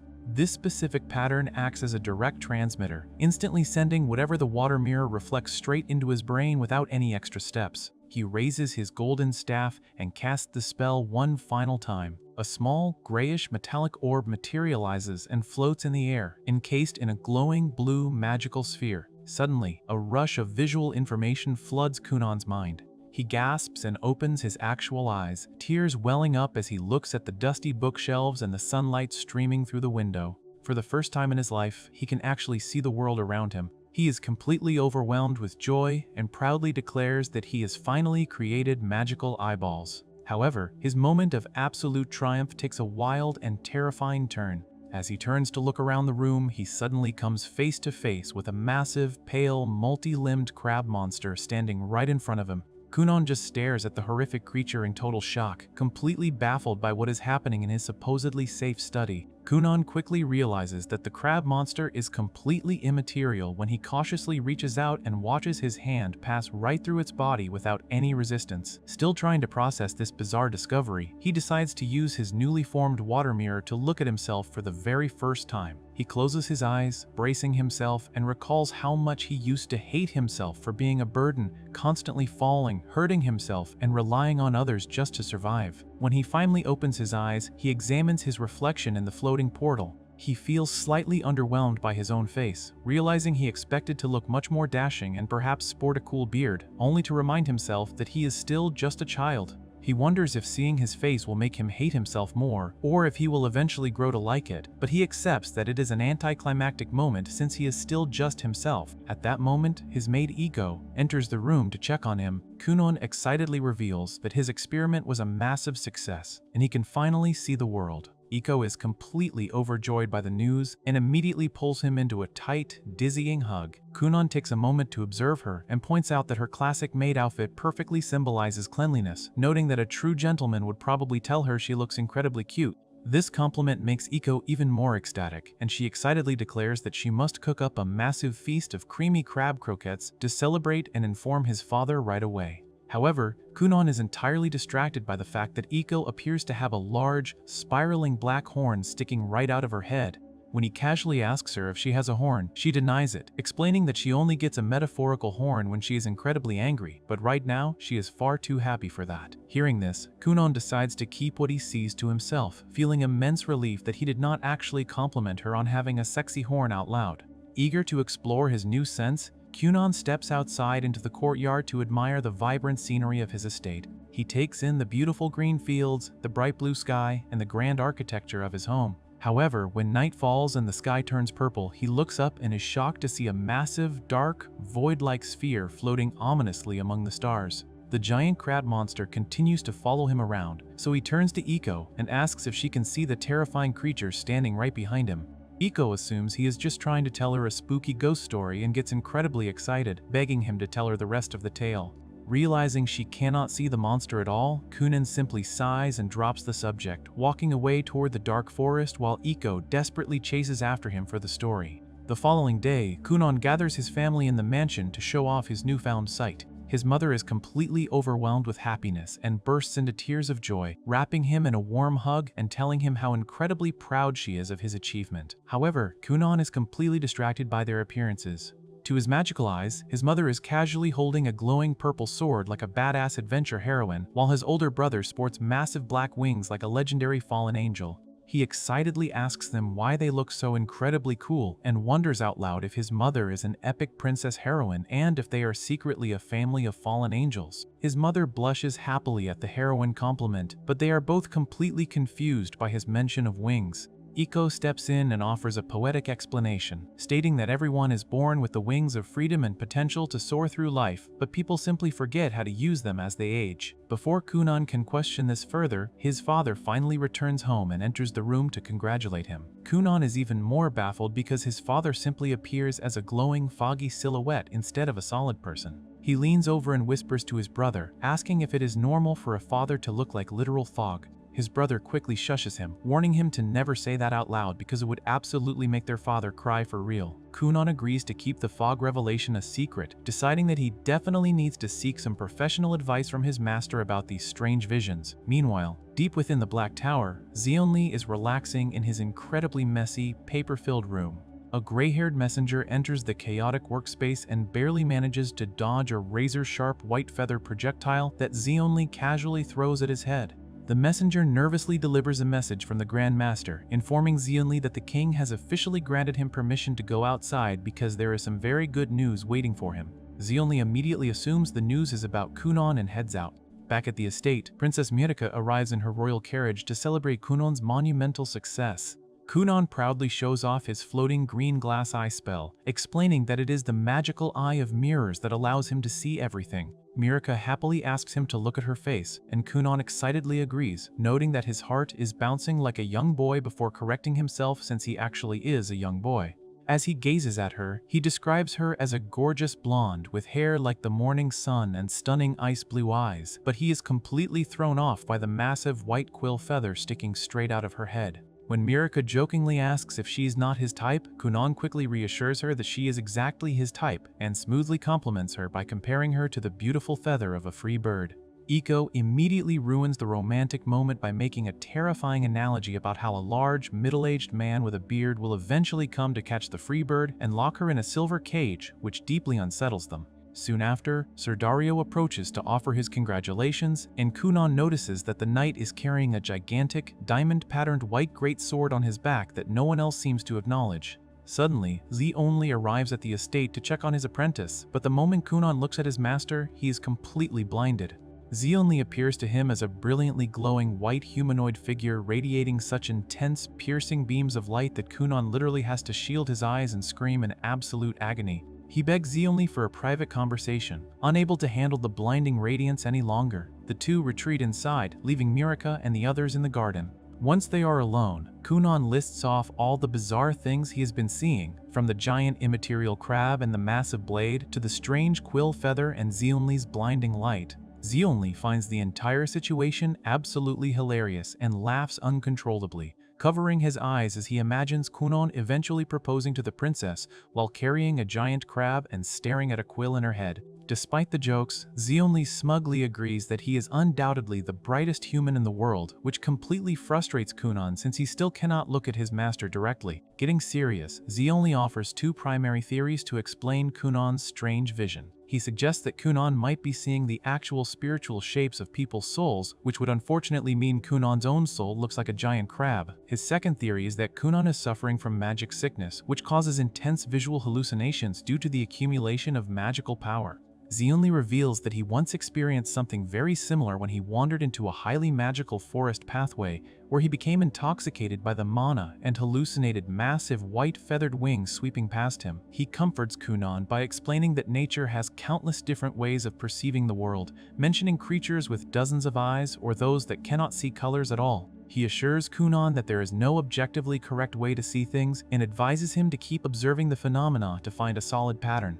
However, he strictly warns Kunan to keep these visions a complete secret from everyone else so that people do not start treating him like a strange outcast. Kunan happily agrees to the plan, feeling immense relief after receiving his master's wise guidance. Outside in the garden, Mirika nervously chats with Iko about Kunan's upcoming 12th birthday, desperately wanting to figure out the perfect gift to make him happy. Iko reassures her that Kunan will absolutely love anything she decides to give him, causing the young princess to blush brightly just as Zeonli and Kunan finish their private meeting and return to the group. Several months pass, and the highly anticipated day of Kunan's 12th birthday finally arrives. His family hosts a grand, formal dinner celebration in the estate's luxurious dining room.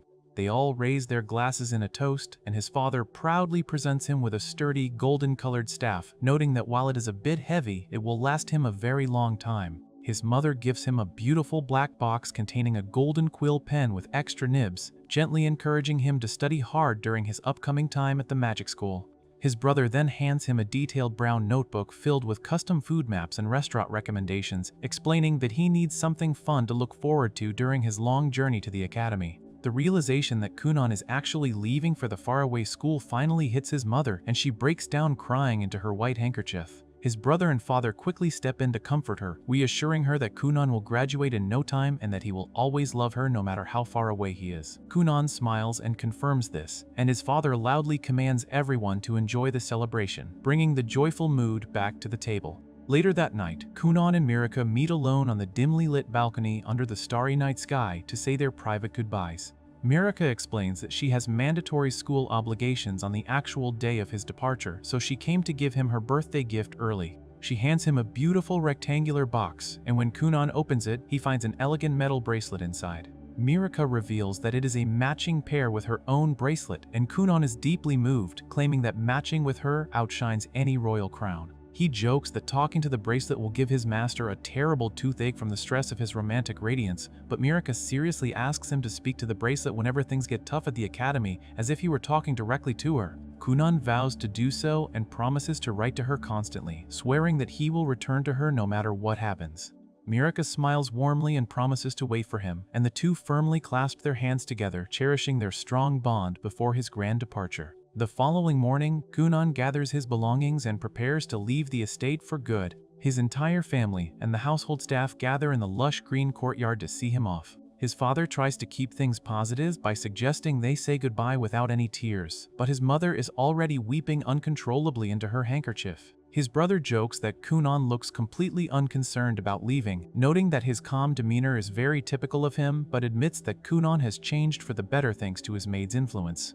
Kunan says his final farewells and hops into the grand blue and gold carriage alongside Iko. As the carriage begins its journey, Kunan cheerfully waves out the window, shouting that he will be back in a few years and telling everyone to take care. A young man wearing a green coat suddenly rushes up to the departing carriage, frantically pulling a bouquet of yellow flowers from his bag and presenting them to Kunon's crying mother as a final parting gift before the group watches the carriage disappear into the distance. Inside the carriage, Kunon puts on a black blindfold to comfortably hide his magical eyes and excitedly looks forward to all the new sorcerers he is going to meet at the magic school. Meanwhile, far away in a towering stone cathedral, a blonde maid approaches a holy woman named Saint Reyes, who is dressed in a pristine white hooded robe adorned with gold star ornaments. The maid respectfully informs the saint that it is finally time for her to depart for the magic school as well, and the journey continues inside a moving horse-drawn carriage. The carriage has glowing wheels and travels along a dirt road through a vast grassy field. Inside the carriage, Iko sits next to Kunon. She wears her usual maid outfit. Kunon wears a vest and a tie. He holds a book in his hands.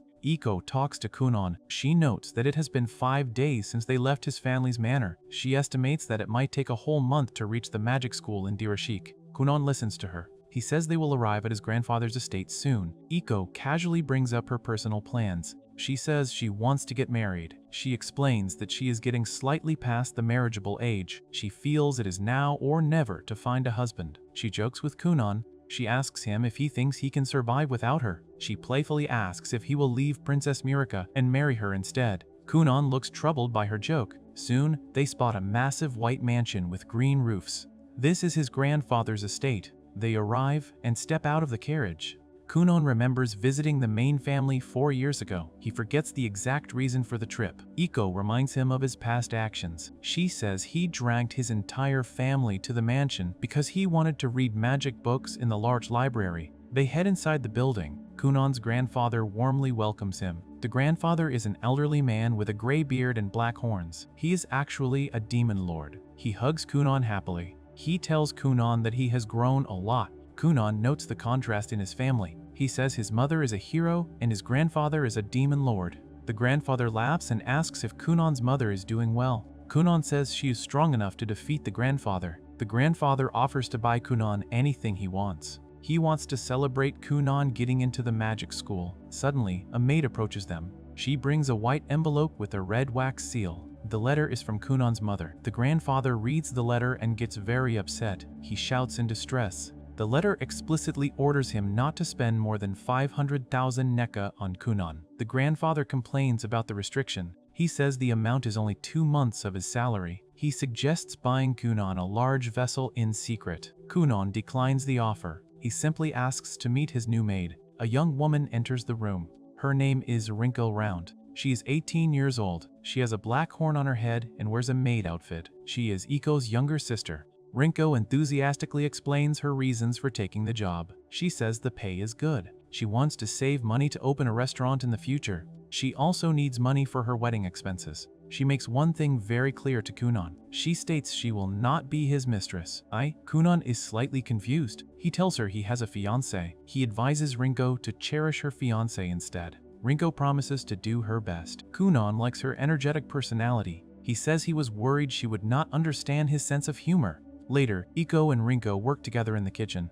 They prepare sandwiches for Kunon. Iko gives Rinko strict instructions. She tells Rinko to make hamburg steak and bacon sandwiches. She explains that Kunon forgets to eat when he studies magic. Iko gets very emotional about leaving Kunon. She dramatically compares him to a classic storybook prince. She worries about him being all alone. Iko issues a stern warning to Rinko. She tells Rinko not to teach Kunon anything naughty. She demands that Rinko keep shady women away from him. Iko insists that only Princess Murica is allowed to touch Kunon romantically. Rinko argues with her sister. She thinks Kunon will easily become a womanizer. She points out that he is very kind and constantly compliments women. Iko screams in denial. She fiercely defends Kunon and calls him a pure angel. They finish making the food and eat together. The day of departure finally arrives. Kunon prepares to leave the grandfather's estate for good. Iko comes to his room to say her final goodbyes. Kunon lists all the people he is leaving behind. He mentions his parents, his brother, his master, and Princess Murica. He admits that leaving Iko is also very hard. He acknowledges that this journey is his own choice. Iko comforts him. She reassures him that they are only apart, not gone forever. She plans to keep working in Hulia until she gets married. She says she might even have a child by the time they see each other again. Kunon hugs her tightly. He thanks her for everything she has done for him. Kunon and Rinko head outside. They get into the blue and gold carriage. The grandfather stands on the stone steps. He begs Kunan to stay and live with him. Kunan ignores the pleas. He tells the driver to start the carriage. The grandfather runs after the departing carriage and shouts Kunan's name. Inside the carriage, Kunan asks Rinko if she is okay leaving her fiancé for several years. Rinko says her fiancé agreed to wait. She explains they are doing this to save money for their restaurant. Kunan likes the idea of a restaurant. He says it is a legal way to sustain people. He expresses excitement for his new life. He looks forward to meeting new people. They eventually arrive in the walled city of Dirashik. The city features cobblestone streets and a massive castle complex. Kunan and Rinko walk down a narrow street. They enter a magic store that resembles a large library. Rinko looks around and is amazed by all the magic books. She spots an ornate red book resting on a wooden stand. She looks at the price tag and screams in shock. The book costs 5 million NECA. Rinko complains loudly. She says the book costs enough to buy her dream restaurant and a branch store. A young woman hears the commotion. The woman wears a blue hat and a green cape. She approaches them. She reveals she is a magic enthusiast. She asks if Kunan is a sorcerer. Kunan confirms he is an applicant for the magic school. He says he uses water magic. The enthusiast begs him to show her a spell. Kunan uses his golden staff. He casts a spell and creates a tiny white kitten out of glowing water. The kitten has bright turquoise eyes. The enthusiast is absolutely thrilled. She mentions that the magic school is getting very intense this year. She says a famous saint is enrolling. She also mentions the Inferno Prince and the lightning bolt from the New Kingdom. She tells Kunan he will be famous too. The enthusiast then offers Kunan a special deal. She wants to sell him a second-hand grimoire written by Zionli Finroll. Kunan politely declines the offer. He explains he already knows the contents of the book. He adds that he probably wrote the clean copy of that specific book himself. The enthusiast and Rinko are completely stunned by this revelation. Kunan and Rinko leave the library. They walk down the street and enter a clothing store. The store is filled with various animal furs. Kunan approaches a dark fox fur on display. He buries his face deep into the thick fur. He wants to memorize the texture. The storekeeper notices him. The storekeeper is a mustached man wearing a vest. He gets angry and yells at Kunan for touching the rare merchandise. Kunan apologizes for not asking permission. He pulls out his golden staff. He casts a spell to reproduce the dark fox out of water. A black furry creature with glowing yellow eyes appears on the floor. The storekeeper is amazed. He realizes Kunan can reproduce animals just by knowing their texture. The storekeeper gets a highly inappropriate idea. He asks Kunan if he can reproduce a woman. Rinko instantly flies into a blind rage. She covers Kunan's ears to protect his innocence. She screams at the storekeeper. She calls him a trashy adult and accuses him of tainting Kunan's mind. She drags Kunan out of the store. She complains that the town is terrible for his education. Inside the storekeeper sweats profusely. He deeply regrets his inappropriate comment. Suddenly, 3 figures enter the shop. They wear white and gold-hooded cloaks. One of them is Saint Reyes. She has light purple hair and blue eyes. They ask to see the rare, dark fox scarf. The storekeeper points to the water fox left on the floor. Saint Reyes notes that dark foxes usually hate humans. The magical water fox suddenly leaps toward them. It bursts into a massive splash of water. The water lands directly on the storekeeper's crotch. It leaves a huge wet stain on his dark pants. Saint Reyes observes the puddle. She realizes the dark fox was actually a water spell. She notes it was made with a very small amount of magical power. She finds the spell completely outside her knowledge. Kunan and Rinko finally reach the Grand Magic Academy. They go to the reception desk to check in for the dormitories. A young woman with short purple hair greets them. Her name is Lubella. She informs them that there are no vacancies in the dorms. She explains that the dormitories are completely full because the application deadline passed a long time ago. Rinko is completely shocked by the news. Kunan admits his master never mentioned anything about a deadline.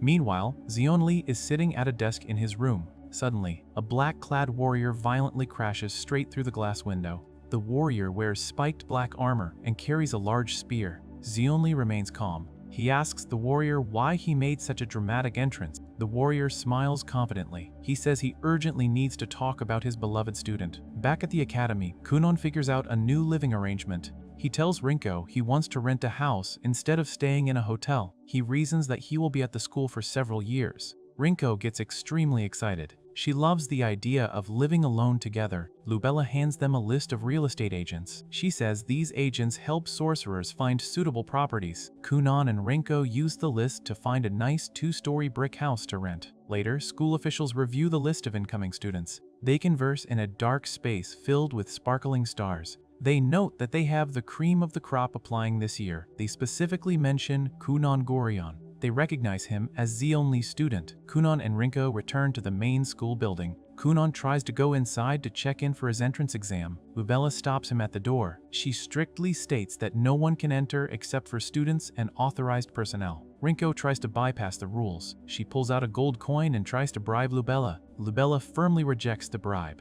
Instead, Lubella decides to escort them through the stone corridors. Kunan strikes up a conversation with her. He smoothly compliments her name. He says the sounds of her name fit together perfectly. Lubella is slightly flustered by the compliment. She thinks Kunan is a charmer. Elsewhere, school examiners look over the portraits of the incoming students. They look at Kunan's picture. They point out his eye patch and his cane. They find his appearance very unusual. Kunan continues walking down the corridor with Lubella and Rinko. He smiles brightly. He states that he is incredibly excited for everything to come. When Kunan arrives at the school grounds, he immediately spots a purple-haired girl wearing a white veil and holding a silver staff. He instantly realizes she is the saint from the Holy Kingdom and enthusiastically introduces himself. He asks if she is a light attribute user because he has never met one before and wants to know everything about her magic. Reyes asks him to stop being so overly familiar with her and rejects his advances before he can even finish his sentence. Kunan ignores her rejection and begs her to teach him about light magic over some sweets. The other applicants nearby watch the interaction and note that Kunan is quite a weird character. Reyes explains to Kunan that light magic stands above all other elemental attributes, so she doubts inferior magic can learn anything from superior magic. Kunan disagrees and claims there is no clear hierarchy in magic. Reyes then warns him that she lacks emotions compared to normal people and might unintentionally offend him with her blunt words. Kunan finds this even more fascinating because she carries the curse of the Demon Lord just like he does. He insists that their meeting is fate and begs her to tell him more. Before Kunan can continue his aggressive flirting, Professor Soph Cricket arrives with his assistant Saifai. Soph apologizes for making the 4 applicants wait and introduces himself as a professor at the Dirashik School of Magic. He congratulates the 4 students on their enrollment but quickly clarifies that they still have to take an exam. Saifai explains that the school rarely announces this rule to the public because sorcerers with crests are extremely rare and they do not want to scare them away. Soph then details the 3 different courses available at the academy. The first level is for learning the fundamental basics of magic. The second level is a standard teacher-assisted class where most of the students end up. The third level is the advanced independent research class where students are given complete freedom to study whatever they want, devise new spells, write grimoires, or invent magical tools. Kunan is thrilled by the idea of researching whatever he wants and declares it the perfect class for him. However, Soph warns him that getting into the advanced class is incredibly difficult because it is strictly meant for fostering top-tier sorcerers. Soph reveals that all 4 applicants receive special letters of recommendation from their home countries or magic masters deeming them skilled enough to take the advanced class exam. The first part of the exam is a practical skill test. Soph instructs the students to step forward one by one, state their crest, attribute its rank, the number of spells they can use, and then demonstrate their best spell. A brown-haired boy named Hank Beat goes first. He announces that he has a 2-star fire crest and can use 7 different spells. Hank casts an elementary spell called Karu, sending a massive streak of orange fire shaped like an eagle soaring across the field. Soph is highly impressed by Hank's control. He explains that Karyu makes the flame travel along a predetermined magical route, so the structure is simple, but its applications are limitless. Next up is a freckled boy named Rhea Huffs. He nervously states he has a 2-star wind crest and can use 8 spells. Soph is amazed that someone so young knows 8 spells and reveals that he also has a wind crest. Raya asks everyone to step back before he casts his spell. He raises his wand and unleashes Fuguru, an intermediate spell that summons several massive pillars of swirling white wind from the ground. Soph notes that the spell draws magical power from the sky to collect air and turn it into violent wind. Kunan observes the massive magical power output and finds the difference between elementary and intermediate magic fascinating. Then, Rhea steps forward. She calmly states she has a 3-star light crest and can use 5 spells. Seifi is excited to finally see a rare light sorcerer. Since Reyes specializes in healing magic and no one is injured, she simply casts Ra Sara. A massive pillar of brilliant blue light erupts into the sky in an instant. Kunon is shocked by the sheer speed of the spell. He realizes that an opponent cannot possibly evade the light beam unless they react before the caster even finishes the chant. Kunon becomes even more obsessed with her magic and wants to learn her secrets. Finally, it is Kunon's turn. He introduces himself as a 2-star water sorcerer but admits he can only use 2 elementary spells called Aori and Rubu. Seifi is completely baffled that a student recommended for the advanced class only knows 2 basic spells. She pulls out her clipboard and reveals that Kunon has 2 special letters of recommendation. One is from the Grand Master of the Royal Sorcerers of Hulia, Master Londimonde.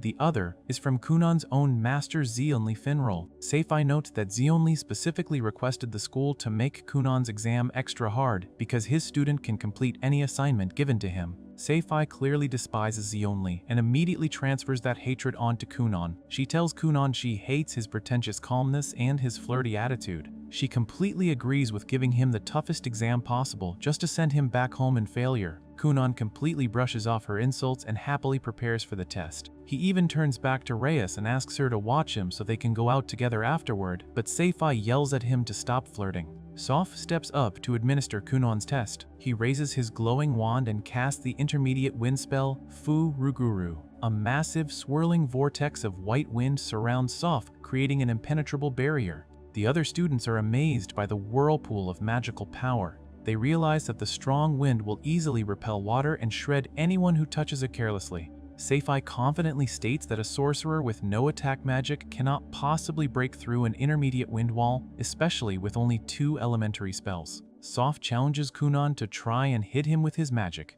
Kunon looks completely unfazed and casually remarks that he thought the test would be much harder. He states he cannot disappoint the ladies by being all talk and no action, so he begins his assault. Kunon casts Aori and summons several large iridescent bubbles. The other students doubt the bubbles can pierce the wind wall. Kunon then repeatedly commands the bubbles to multiply.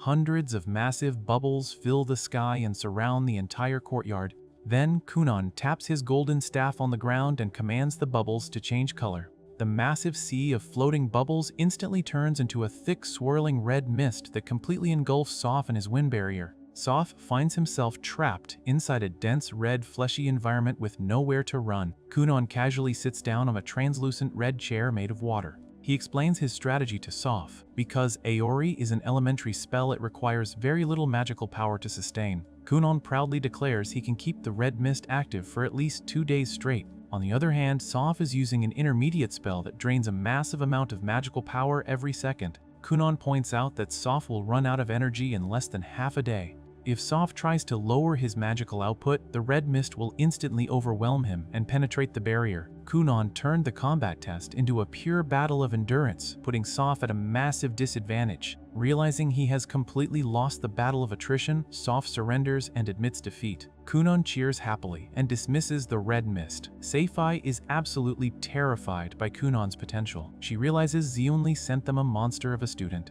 When the red mist clears, it leaves behind a massive, thick pool of red water on the grass that looks exactly like a gruesome sea of blood. Seifi panics at the terrifying sight while Kunon just laughs and says, "Oops." Later, the students move into a classroom for the next phase of the exam. Kunon completely ignores the ongoing lesson and continuously pesters Reyes about combining her light magic with his water magic. Reyes firmly rejects him again. Kunon offers to buy her a magic parfait, but Soph interrupts and tells Kunon to stop flirting during a critical moment. Kunon apologizes and claims that his attractive gentlemanly charms simply make ladies' hearts race. Seifi cringes at his ridiculous behavior and suggests they just send him home right now. Soph ignores the banter and announces the start of the individual interviews. He calls Hank out of the room first, and then Rhea. Kunon immediately turns back to Reyes and grabs her arms eagerly, asking if they can hang out and talk about light magic after they get dismissed. Seifi interrupts and calls Reyes for her interview, leaving Kunon all alone. Soon it is Kunon's turn to speak with Soph. Soph asks Kunon what his backup plan was if the practical test had a strict time limit. Kunon explains he planned to use a direct approach by utilizing erosion, fusion, and control. He intended to erode the wind barrier with his water mist, fuse the elements together, and then interfere with Soph's magical power to hijack control of the wind spell from the inside. Soph is deeply impressed by the complex theory and asks if Kunon actually thought it was possible. Kunon holds up a small orb of water and confidently states his gut told him it would work. He explains that water can penetrate almost any material, making it the best attribute for internal interference. However, Kunon humbly admits he still cannot call water the strongest attribute because he has never defeated his master Zionli. He expresses his strong desire to study hard at the academy, learn everything he can, and eventually surpass his master. Soph smiles and concludes his portion of the interview. Next, Seifi takes Kunon down a grand sunlit hallway for his final interview. She leads him to a dark doorway and tells him to go inside alone. Kunon senses that the room is filled with night air and steps through the doorway. He finds himself standing in a pitch-black, starry void. His magical power and his special glass eye cannot detect anything around him, but he feels dirt, grass, and wind. Suddenly, 7 incredibly tall, dark-hooded figures with glowing white outlines appear out of nowhere and surround him. A deep feminine voice speaks from a floating spiky purple orb, introducing herself as Grey Ruva. She reveals she is the one who acknowledged Zionli's genius in the past. Before she can evaluate Kunon, he immediately asks her not to get too close because he has a fiancée. Grey is confused and points out that she just watched him incessantly hit on the saint outside. Kunon smoothly lies and claims he just wanted to ask Reyes about magic in private. Grey reminds him that she is an ancient hag much older than him, but Kunon just turns on his charm even more. He tells her a true gentleman never treats a woman differently based on her age and calls her a mature lady who knows the bitter and the sweet. He boldly declares he is already fascinated by her. Grey is completely baffled by his ridiculous energy, but decides to pass him anyway. She officially places him in the advanced class and tells him to study hard to build his track record. Kunon eagerly thanks her and leaves the dark void. After he leaves, Grey notes that Kunon actually tried to use an unfinished spell to see his surroundings in the dark void. She realizes his terrifying potential and remembers a letter Zionli sent her. In the letter, Zionli bragged about finding a once-in-a-million student who would easily surpass her in a few years. Zionli also asked her not to punish Kunon for his arrogant behavior and begged her to allow the boy time to grow into a proper troublemaker. Grey chuckles and tells the hooded figures to take good care of the new trainees. Later that evening, Kunon returns to his rented brick house in the city. Rinko greets him excitedly and asks how his first day went. She immediately accuses him of using his time to hit on girls and asks if he already scored a date. Kunon smiles and smoothly tells Rinko that he only has eyes for her. Rinko immediately calls out his flat delivery and knows he is lying through his teeth. She yells at him for being a shameless womanizer while Kunon just laughs it off. Meanwhile, an unseen presence observes Kunon from afar, confidently declaring that the boy is destined to become the legendary Cerulean sorcerer. Far away at the Gurian estate, Kunon's parents read a letter from Rinko detailing his recent exam results. They are thrilled to learn that he passed with flying colors and secured a spot in the advanced class at the magic school. However, their joy quickly turns to sheer horror as they read the rest of the letter, which casually mentions that Kunon overdid the practical exam and turned the entire schoolyard into a terrifying sea of blood. The letter insists that despite his new reputation as a troublemaker, everything is perfectly fine because it just proves his incredible talent. Kunon's father completely disagrees and collapses on the floor in absolute shock. He screams in intense frustration, declaring that it is completely unacceptable for his son to cause such massive problems right after enrolling in the academy. In a fit of rage, he crumples the letter and decides to punish Kunon by completely cutting off his monthly allowance for an entire month. Kunon's mother tries to intervene, arguing that cutting off his funds is way too cruel, but the father refuses to back down. Back at the academy, Rinko finds the situation hilarious. She tells Kunon that the magic school actually forbids students from receiving allowances from their families anyway, so she completely approves of his father's punishment. Kunon fails to see the humor in the situation and realizes he is now completely broke. Meanwhile, in the advanced classroom, Professor Soph and Professor Seifi explain the harsh reality of their curriculum to Kunon, Reyes, Hank, and Ria. They reveal that the school expects all advanced students to make their own living. Reyes is completely outraged by this rule. She firmly states that she came to the academy to learn magic, not to waste her time figuring out how to make ends meet. Professor Soph calmly breaks down the logic for her, explaining that the advanced class is designed to foster top-tier sorcerers. He insists that if a sorcerer cannot figure out how to make money on their own using their skills, they will never reach the top tier of their profession. Later in the hallway, Hank is absolutely stunned to learn that Reyes's monthly living expenses amount to a staggering 1.5 million NECA. Kunan casually chimes in, noting that a lady naturally needs a lot of money to invest in her appearance. Reyes ignores his flirting and explains that her expenses are so high because she has 2 personal maids who also serve as her bodyguards, meaning she has to pay their salaries on top of her own living costs. She admits she has absolutely no idea how she's going to earn that much money every month. Seifi then gives the group a tour of the facilities and shows them their private research labs. She explains that while the school provides the lab rooms for free, the students are completely responsible for purchasing their own books, materials, and medicine for their research. She also introduces the school's credit system, warning them that they must earn credits through magic experiments and recognized achievements. If they slack off and fail to earn enough credits, the professors will demote them to the second-level class. Rinko proudly boasts that she and her master Zionli have already made plenty of money, though she bitterly complains that Zionli never paid her for her part-time work. She mentions that Zionli managed to secure a lifelong job as a magical engineer at the school, and she dreams of working in the magic field just like him. Hank and Ria are super excited about their futures and start bragging about their own potential. Kunon sees an opportunity and asks Reyes what kind of job she plans to do with her light magic. He eagerly invites her to a famous magic parfait shop to discuss her future over sweets, but Reyes immediately shoots him down with a cold rejection and walks away. Later that day, Kunon relaxes on the lawn of his rented house by floating inside a massive, translucent water bubble while reading a grimoire. His second maid, who is Rinko's sister, comes outside to tell him dinner is ready and gets jealous of his comfortable water bubble. Kunon complains to her that the saint keeps turning him down every time he asks her out.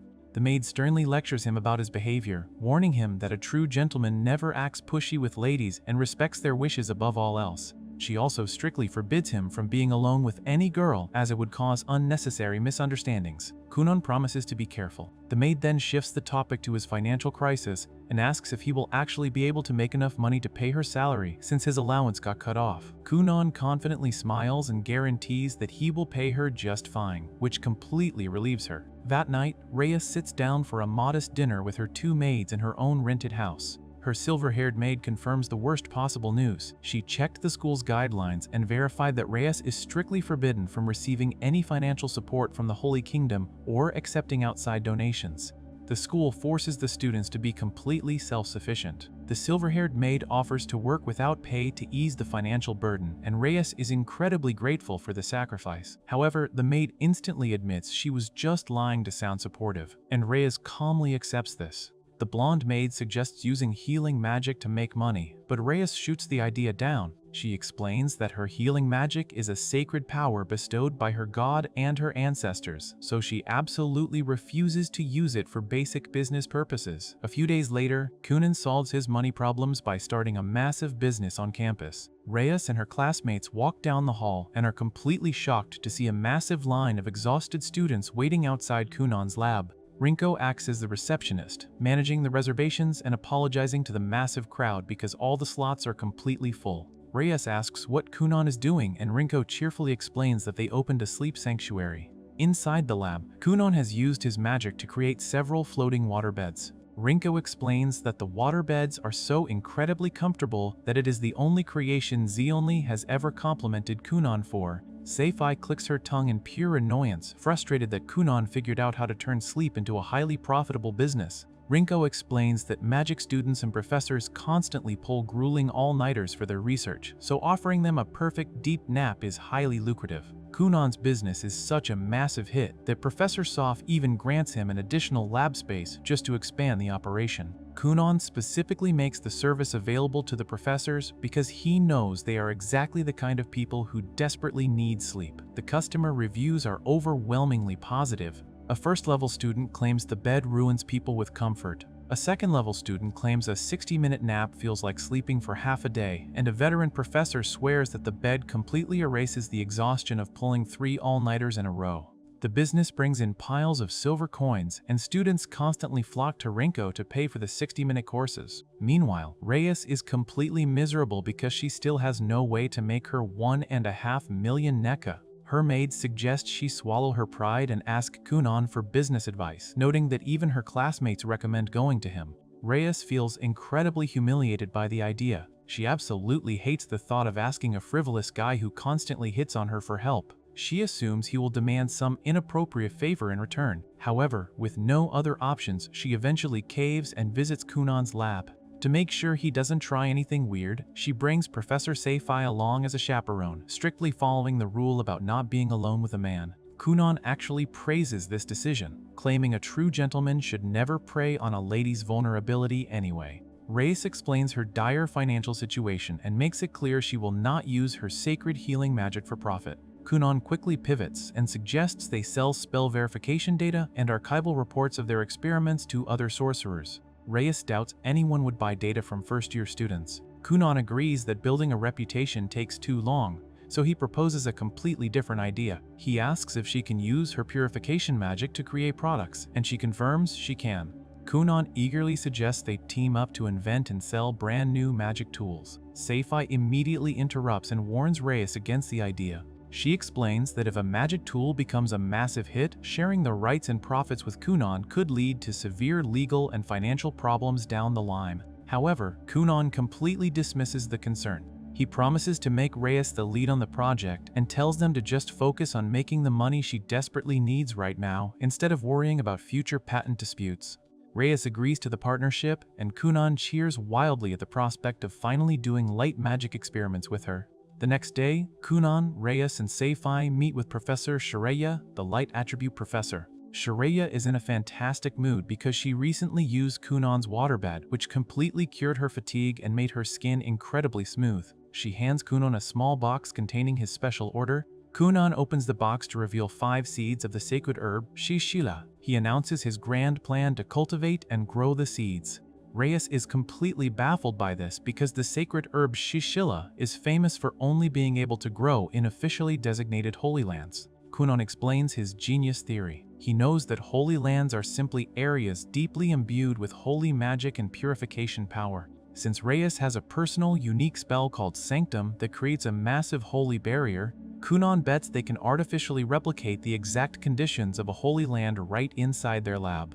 Reyes is absolutely stunned by the idea but agrees to try it. Kunan plants the 5 seeds in pots filled with soil. Reyes steps up, clasps her hands together in prayer, and casts Sanctum.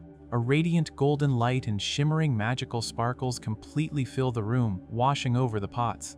Within seconds, tiny green sprouts magically emerge from the soil. Everyone in the room is completely blown away by the immediate success. Shreya screams in pure excitement, and Rinko frantically starts writing down every single detail for their research report.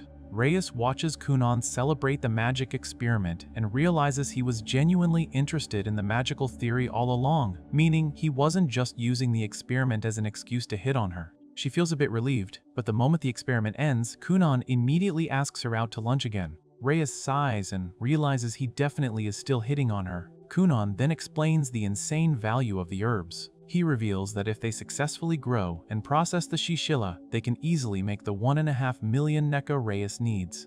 Reyes asks how much the seeds cost in the first place, and Kunan casually admits he paid 200,000 NECA per seed, totaling exactly 1 million NECA out of his own pocket. Reyes is horrified to learn that Kunan risked his own massive fortune on an unproven theory just to help her. She bows her head in shame and sincerely apologizes for causing him so much trouble and financial risk. Kunan simply smiles and tells her he would much rather hear her say thank you instead of "I'm sorry," smoothly charming her. Reyes thanks him, though she firmly denies falling for him when he jokingly asks.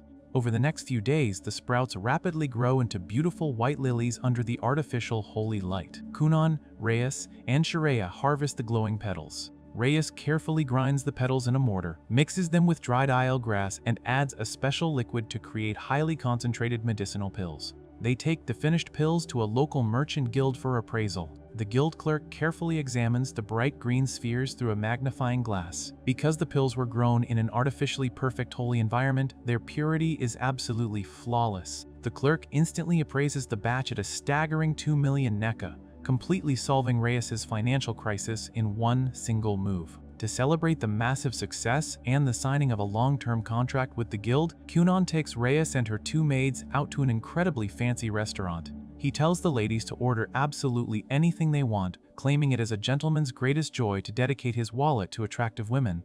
The maids take this entirely literally and order a massive feast of meat, croquettes, and massive amounts of alcohol. They specifically order several bottles of an incredibly rare vintage wine. The group toasts to their success and enjoys the feast. However, later that afternoon, Kunan walks down the academy hallway holding his wallet and looking incredibly depressed. He complains out loud that the celebration lunch cost him a devastating 220,000 NECA. He is completely shocked that Reyes' his maids drank the vintage wine, which cost 20,000 NECA per bottle, as if it were cheap water. He realizes he made a massive mistake by telling them to order whatever they wanted, and vows to never say that to ladies ever again. Just then, Hank and Raya spot Kunan in the hallway and ask how the medicine business went. Kunan admits it was a huge success aside from the massive lunch bill. Hank and Raya admit they have absolutely no idea how to make their own money and desperately ask Kunan for his advice. Kunan jokes that he would only bend over backward to help them if they were ladies, but he agrees to listen to their ideas anyway. Hank completely seriously declares that he wants to invent a way to make bacon that he can eat all the time. Rhea follows up by stating he wants to use his wind magic to literally fly through the sky. Instead of laughing at their ridiculous and seemingly impossible requests, Kunan finds the ideas incredibly fun and enthusiastically agrees to help them achieve their dreams. Meanwhile, back at the sleep sanctuary, several of the female students wake up from their naps on the waterbeds. The dark-haired girl, the light blue-haired girl, and the blonde twin-tailed girl look at each other across the room. They drop their innocent acts and silently acknowledge their true motives. They realize that none of them are actually there just to sleep. They are all using the sanctuary to gather information and find a way to get close to Kunan. Sparks of intense rivalry fly between the girls as they realize they are all competing to claim Kunan for themselves.